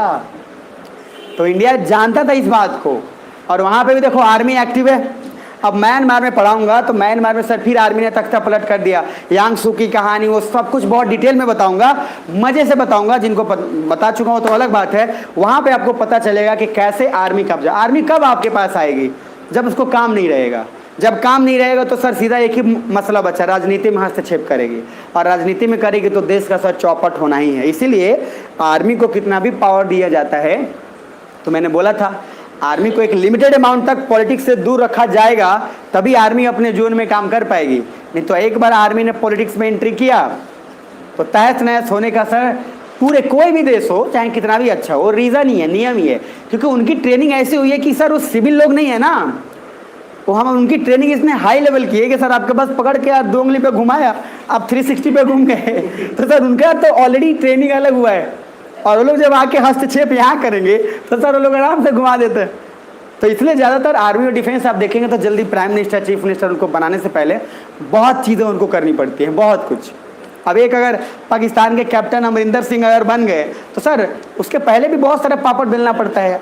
आर्मी समझ में आ रही बात, बहुत सारा कुछ है। लेकिन सर जनरली डिफेंस को हम लोग कोशिश करते हैं कि पॉलिटिक्स में हस्तक्षेप, सुन पा रहे हैं। और बाकी 2 बातों का फिर भी ध्यान रखिएगा, डिफेंस जब आएगी तो 90% ये चांस है कि सर आपका डेवलपमेंट कम और आपका ज़्यादा का ज़्यादा सत्यानाश होने का चांस है। क्योंकि आर्मी के पास सब पावर है, आर्मी सब जानती है, सब देखी है, वेपन से लेकर हर कुछ पता है। जैसे ही पता चला काम यहाँ शुरू होगा। सुन पा रहे हैं? अब सर नीचे आना और उसके बाद थोड़ा एक पेज आगे जाना, बस उसके बाद इतना ही तक खड़ा रहेंगे, ठीक है ना, बाकी कल करेंगे। पेज 180 पे आ जाओ आगे। अरे बोल लो, आवाज़ भी नहीं निकल रही है अब। 180। 2013 इंडिया बांग्लादेश के साथ एक्स्ट्राडिशन ट्रीटी साइन किया हुआ है। एक्स्ट्राडिशन ट्रीटी पढ़ाया था आपको, याद है कि भूल गए? बताया था ना कि सर जैसे आपको भूटान में पढ़ाया था कि अगर वहाँ पे कोई भी टेररिस्ट जाता है तो भूटान के वहाँ के डिफेंस मदद करेगी उसको पकड़ के लेके इधर आने में। सर लेकिन नेपाल के साथ हमारा, इसीलिए गुंडा गुर्गा मुर्गा सब आपको कहाँ मिलेगा? नेपाल में। तो नेपाल में सर सब भाग जाता है, काहे कि एक्स्ट्राडिशन ट्रीटी साइन नहीं है। अब सर नेपाल के साथ साइन नहीं होने का बहुत सारा है। नीचे आइए, 2017 DCA defence cooperation agreement sign हुआ, जिसमें intelligence officers are terror on terror exchange information and cooperation. तो DCA के तहत बोला गया कि कोई भी ऐसा आदमी जो टेरर है, मतलब आतंकवादी है, तो उसके खिलाफ या उसके लिए इंफॉर्मेशन शेयर करेगा इंडिया बांग्लादेश से। सुन पा रहे हो? नीचे थर्ड पॉइंट, इंडिया में बांग्लादेश डिफेंस फोर्सेस का ट्रेनिंग होना शुरू हुआ। इंडिया ने बोला हम ट्रेनिंग करेंगे तुम्हारा, चिंता मत करो। Fourth point, maritime joint exercise होता है इंटरऑपरेबिलिटी। सोच के देखो, इंटरऑपरेबिलिटी क्या पढ़ाया था इकोनॉमिक्स में? क्या पढ़ा था कि सर एक चीज से फोन पे भेज रहे हो, फोन पे से कहीं भी भेजो, कोई दिक्कत नहीं है। यहाँ पे भी इंटरऑपरेबिलिटी का सेम मीनिंग है कि इंडिया जब बांग्लादेश के साथ करेगा तो सर हम बांग्लादेश से भी कुछ सीख सकते हैं, बांग्लादेश भी हमसे कुछ सीखेगा, तो सर हमारे लिए क्या हुआ? इंटरऑपरेबिलिटी का काम हो गया एक तरीके से। नीचे आइए, so India and Bangladesh defence diplomacy is deepening day by day. तो इंडिया और बांग्लादेश का डिफेंस गहरा होते जा रहा है, इसमें कोई दिक्कत नहीं है। नेक्स्ट पेज पे आइए, और लिखा हुआ होगा गो टू नेक्स्ट पेज लिखा हुआ है तो काइंडली फॉलो करें और नेक्स्ट पेज पे जाएं। आज यही तक नहीं देते हैं, ठीक है? ज़्यादा हो जाएगा, है ना, क्योंकि चेहरे बता रहे हैं। तो एक पेज और देख लो फिर ख़त्म कर दें छुट्टी के समय एनर्जी आपकी बढ़ जाती है, समझे? जब छुट्टी की बात होती तब दिमाग को एक मिलता है इधर से पीछे से, अरे वाह, समझ में आ रहा है, खटाक। सर मैं ऐसे ही पढ़ता था, मैं बता रहा हूँ आपको, नहीं पढ़ने का मन करता था एग्जाम के समय, बता रहा हूँ, सुनना ध्यान से। क्या होता था, मन बोलेगा अरे बड़ा पढ़ रहा है यार, अंदर से आता है, समझ में है? अच्छा मन, आप सर जब पढ़ के देखो, जब कभी मान लो 2 पेज पढ़ लिए या 4 पेज पढ़ के रोड पर निकले, पहले सर ऐसे चलते थे आप अभी आप पढ़ के निकले हो, समझ रहे हो और पढ़ के निकलो सर, उसके बाद चलोगे गजबे तरीके से, समझ आए? सर भयंकर लगेगा ऐसे। अब सर ये जो चलने का है, ये क्या दर्शा रहा है? ये दर्शा रहा है आप अभी पढ़ के आप कभी महसूस कर लेना, अरे महसूस नहीं किया होगा, करना। तो जब आप रीड करके निकलते हैं ना, तो सर कॉन्फिडेंस छप्पर फाड़ रहा होता है। कोई सामने से बोला, अरे क्या रे, क्या हाल है? अच्छा पहले बोले ठीक, सब ऐसे। अभी जैसे मिला सामने, पढ़त निकलने के क्या आजकल जो, अच्छा ये आप समझाने लगे जो आपको कभी वो सामने से समझा रहा था। क्यों? आप अभी पढ़ के निकलो, मजाक थोड़ी है, पर पढ़ के आप निकलो। और सर जिस दिन आप जैसी 3-4 पेज 10 पेज पढ़ लिए, अंदर से मन कहता है अरे वाह भाई गजब मेहनत किया है अच्छा जब बोले ना गजब मेहनत किया तो रुक जाना, अरे रुकना और मन को कहना हमसे भी ज़्यादा कोई पढ़ रहा है, पता नहीं, औकात में रहो, ठीक है? और उसके बाद कहो बस 1 पेज और, खाली से कुछ नहीं पढ़ना है, बस कितना 1 पेज ऐसी खत्म हो जाए बस 1 पेज। मन को आपको उसको बेवकूफ़ बना के करना पड़ेगा, समझे ना? आलिस बेल वाला कॉन्सेप्ट दिमाग में है ना? तो सर आलिस बेल का कॉन्सेप्ट है कि बेटा रुक के पढ़ते जाओ, नहीं तो आप 5 पेज पढ़ने के बाद अगर चौड़ा करके निकलने लगे रोड पे तो सर दिक्कत हो जाएगा। क्या पता कहीं वो 10 पेज पढ़ के आए हो सामने वाला तो वो सर और फैली होकर चलेगा। अब आप लोग 2 आदमी ने पूरा रोड चेक लिया सुनता है, और सर आप अजब मूड में रहते हैं। आप बीच में रोक दीजिएगा बाइक से, रुक और ऐसे एकदम बैठ के बात कर, और क्या चल रहा है? अच्छा सारा लोग पूछे अरे भाई चलो आप क्या हो, अपनी अलग जोन में हो, और पूरा श्री कृष्ण नगर आपने बंद कर दिया है, समझ पा रहे हैं सर? कौन सा नगर? SK नगर अब सर सुनना ध्यान से, अब आप बीच में एकदम हैं, तो बोलने की बात सिर्फ इतनी है कि जितना पढ़ाया हूँ उतना अभी बता देते हैं, बाकी सर आगे कंटिन्यू करेंगे, मुझे भी जाना है। तो 3-4 दिन तक आज निकलेंगे पटना के लिए, तबीयत ठीक ठाक है, मतलब बाकी उसके बाद आगे बढ़ेंगे। तो सर सुनिएगा, पहले कॉन्टेक्स्ट जहाँ से शुरू किया था 5 मिनट सुन लो और उसके बाद आगे बढ़ेंगे। रेडी हो? जोर से बोले सर हो? आ गया जान सर, समझ रहे हैं आप? छुट्टी की बात है ना, मजाक थोड़ी है जान आ गया है। 1 पेज और पढ़ लेते हैं, क्या दिक्कत है चलो मतलब देखो, मतलब थोड़ा सा पढ़ा लेते हैं, उसके बाद फिर आगे बताएंगे कुछ और चीज़। बता ही देना है आज 5:30 हो गया है क्या? 5:30 होगा तो बता देना कि सर 12 बज गया है, बता देना मेरे को, ठीक है। तो पहला है, फर्स्ट शुरू किए थे सर इंडिया और बांग्लादेश के बीच का संबंध का। तो बांग्लादेश को बोलोगे तो सर बंगाल से कनेक्शन है, कल्चरली एथनिकली। वहाँ से आगे बढ़ेंगे सर, 2 कीवर्ड दिमाग में रखो, एक वेस्ट पाकिस्तान, एक ईस्ट पाकिस्तान, क्योंकि ये याद रहेगा ना तो ऑटोमेटिक पूरा कहानी मेरा याद आ जाएगा। मैं सपने में भी आके बोल के जाऊंगा आपको, सुन रहे, सुनना अब सर वहाँ पे वेस्ट पाकिस्तान में पंजाबी मुस्लिम, वो लोग पंजाबी उर्दू को प्रेफर कर रहे हैं। ईस्ट पाकिस्तान में क्या प्रेफर कर रहे हैं? बंगाली, और ये बंगाली बोलना चाह रहे हैं। यहाँ पे एक सर अलगाव महसूस हो रहा है, जरूरी गलती उनकी थी, क्योंकि एज ए देश समझ के भी अपने लोगों को अलग समझा आपने। इंडिया ने उसी पॉइंट को फॉल्ट लाइन बनाया और वहाँ रॉ पूरी तरीके से ईस्ट पाकिस्तान में एक्टिव हुआ। अब वहाँ से कोई आदमी जीत रहा है जो वेस्ट पाकिस्तान के कैंडिडेट को पूरी तरीके से अगर हरा दे रहा है तो बचेगा कैसे उसको? तो वो सर वहाँ पे उसको हटा दिया। और सर आवामी लीग के हेड शेख मुजीबुर रहमान, अभी फिर 2 पार्टी बाद में बनी। जब बांग्लादेश बन गया तो पाकिस्तान फिर क्या बोला, एक और पार्टी बनाओ। और कौन पार्टी बना? BNP। और खालिदा जिया का नाम याद रखिएगा। खालिदा जिया वो है हर 2-2 महीना पे अपना राक्षसी रूप लेकर आते रहती हैं। सर इसमें देखो बोलने में कोई दिक्कत नहीं है, ऐसा नहीं कि हमारे सपोर्टर नहीं है इसलिए, उनका कुछ नेचर वैसा है कि उससे उन्होंने बहुत लोगों को कटवा भी दिया। तो सर खालिदा जिया हिंदुओं को बहुत अच्छे तरीके से उन्होंने किया है। तो सर उन्होंने सत्यानाश किया। और इधर आपके हैं शेख हसीना। सर नाम भी समझ रहे हैं, नाम इतना अच्छा, नाम ही सेकुलर है, तो नाम अगर सेकुलर है तो काम भी सेकुलर होगा। तो सर खालिदा जिया ने बहुत ताना मारा था शेख हसीना को। सलमा डैम अभी आप सुने होंगे या न्यूज़ में होगा भी, और अभी एक और बड़ा सा बहुत बड़ा डैम बन के तैयार हो गया है। तो ये चैलेंज इस बात का था कि जीवन में कभी नहीं बनेगा। और सर शेख हसीना ने सर जबरदस्त काम करके बता दिया, और बता इसलिए दिखाई कि इलेक्शन भी है। अरे समझ में, तो सर सीधे से बात है, इलेक्शन का एक फायदा ये है कि सर काम करके आप वोट मांगो तो ठीक है, क्या दिक्कत? काम करो वोट मांगो, बिना काम का लोग आ जाते हैं जी। ध्यान दिया, कौन छाप? लात छाप।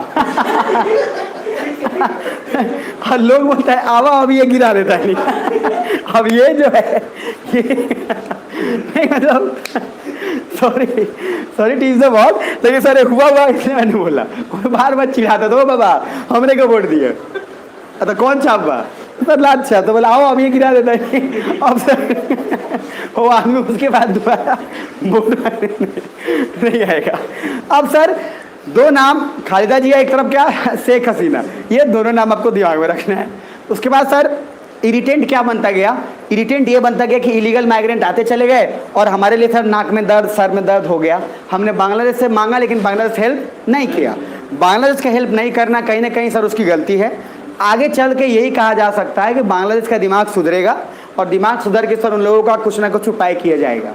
इंडिया का नीड बेसिक ये है कि कम से कम बेसिक उन लोग को आइडेंटिफाई करके थोड़ा सा कम से कम खाना पीना मिल रहा है, रहने के लिए छत मिल जा रहा है, बस उतना है। लेकिन फिर भी बेसिक तो आपको जब तक कोई पहचान नहीं मिला रहता है ना, तब तक आप बेकार होते हैं। सुन पा रहे? तो सर यहाँ तक आज रखेंगे। आर्मी वाला कॉन्सेप्ट सबसे इंपॉर्टेंट है, याद रखिएगा कि आर्मी को व्यस्त क्यों रखा गया यूनाइटेड पीस कीपिंग मिशन में, क्योंकि बांग्लादेश चारों तरफ से सुरक्षित है, आर्मी को कोई काम होगा नहीं, और आर्मी को इन्वॉल्व और व्यस्त रखने के लिए आपको उसको भेजना पड़ेगा। सेम अगर नहीं करते तो जिस तरह से म्यांमार में आर्मी एक्टिव है, उसी तरीके से सर बांग्लादेश में एक्टिव हो जाती, और उसका खतरा सिर्फ हम पे मंडराता। तो पहले एक ही पाकिस्तान था, अब जिसका मदद हमने किए वो 2 पाकिस्तान बन गया। तो रसिया चाइना वाला कॉम्बिनेशन हो जाता। और पहले रसिया टूटा, जब आया तो काका को भी लेके आया, कौन? चाइना। आते तो बोला मारो अफसर, ये आते हैं तो जो बोल रहा है, उसी तरीके से बांग्लादेश भी हो जाता। लेकिन सर इंडिया इस बात में समझदार है, शुरुआत में ही समझ गया था, और इसलिए उसके आर्मी को व्यस्त रख दिया गया, और हम किसी न किसी तरह से अपने आप को सिक्योर बना लें। यहाँ तक ठीक है? बाकी क्लास कंटिन्यू होगा नेक्स्ट क्लास में, कल क्लास ऑफ रहेगा, ठीक है ना?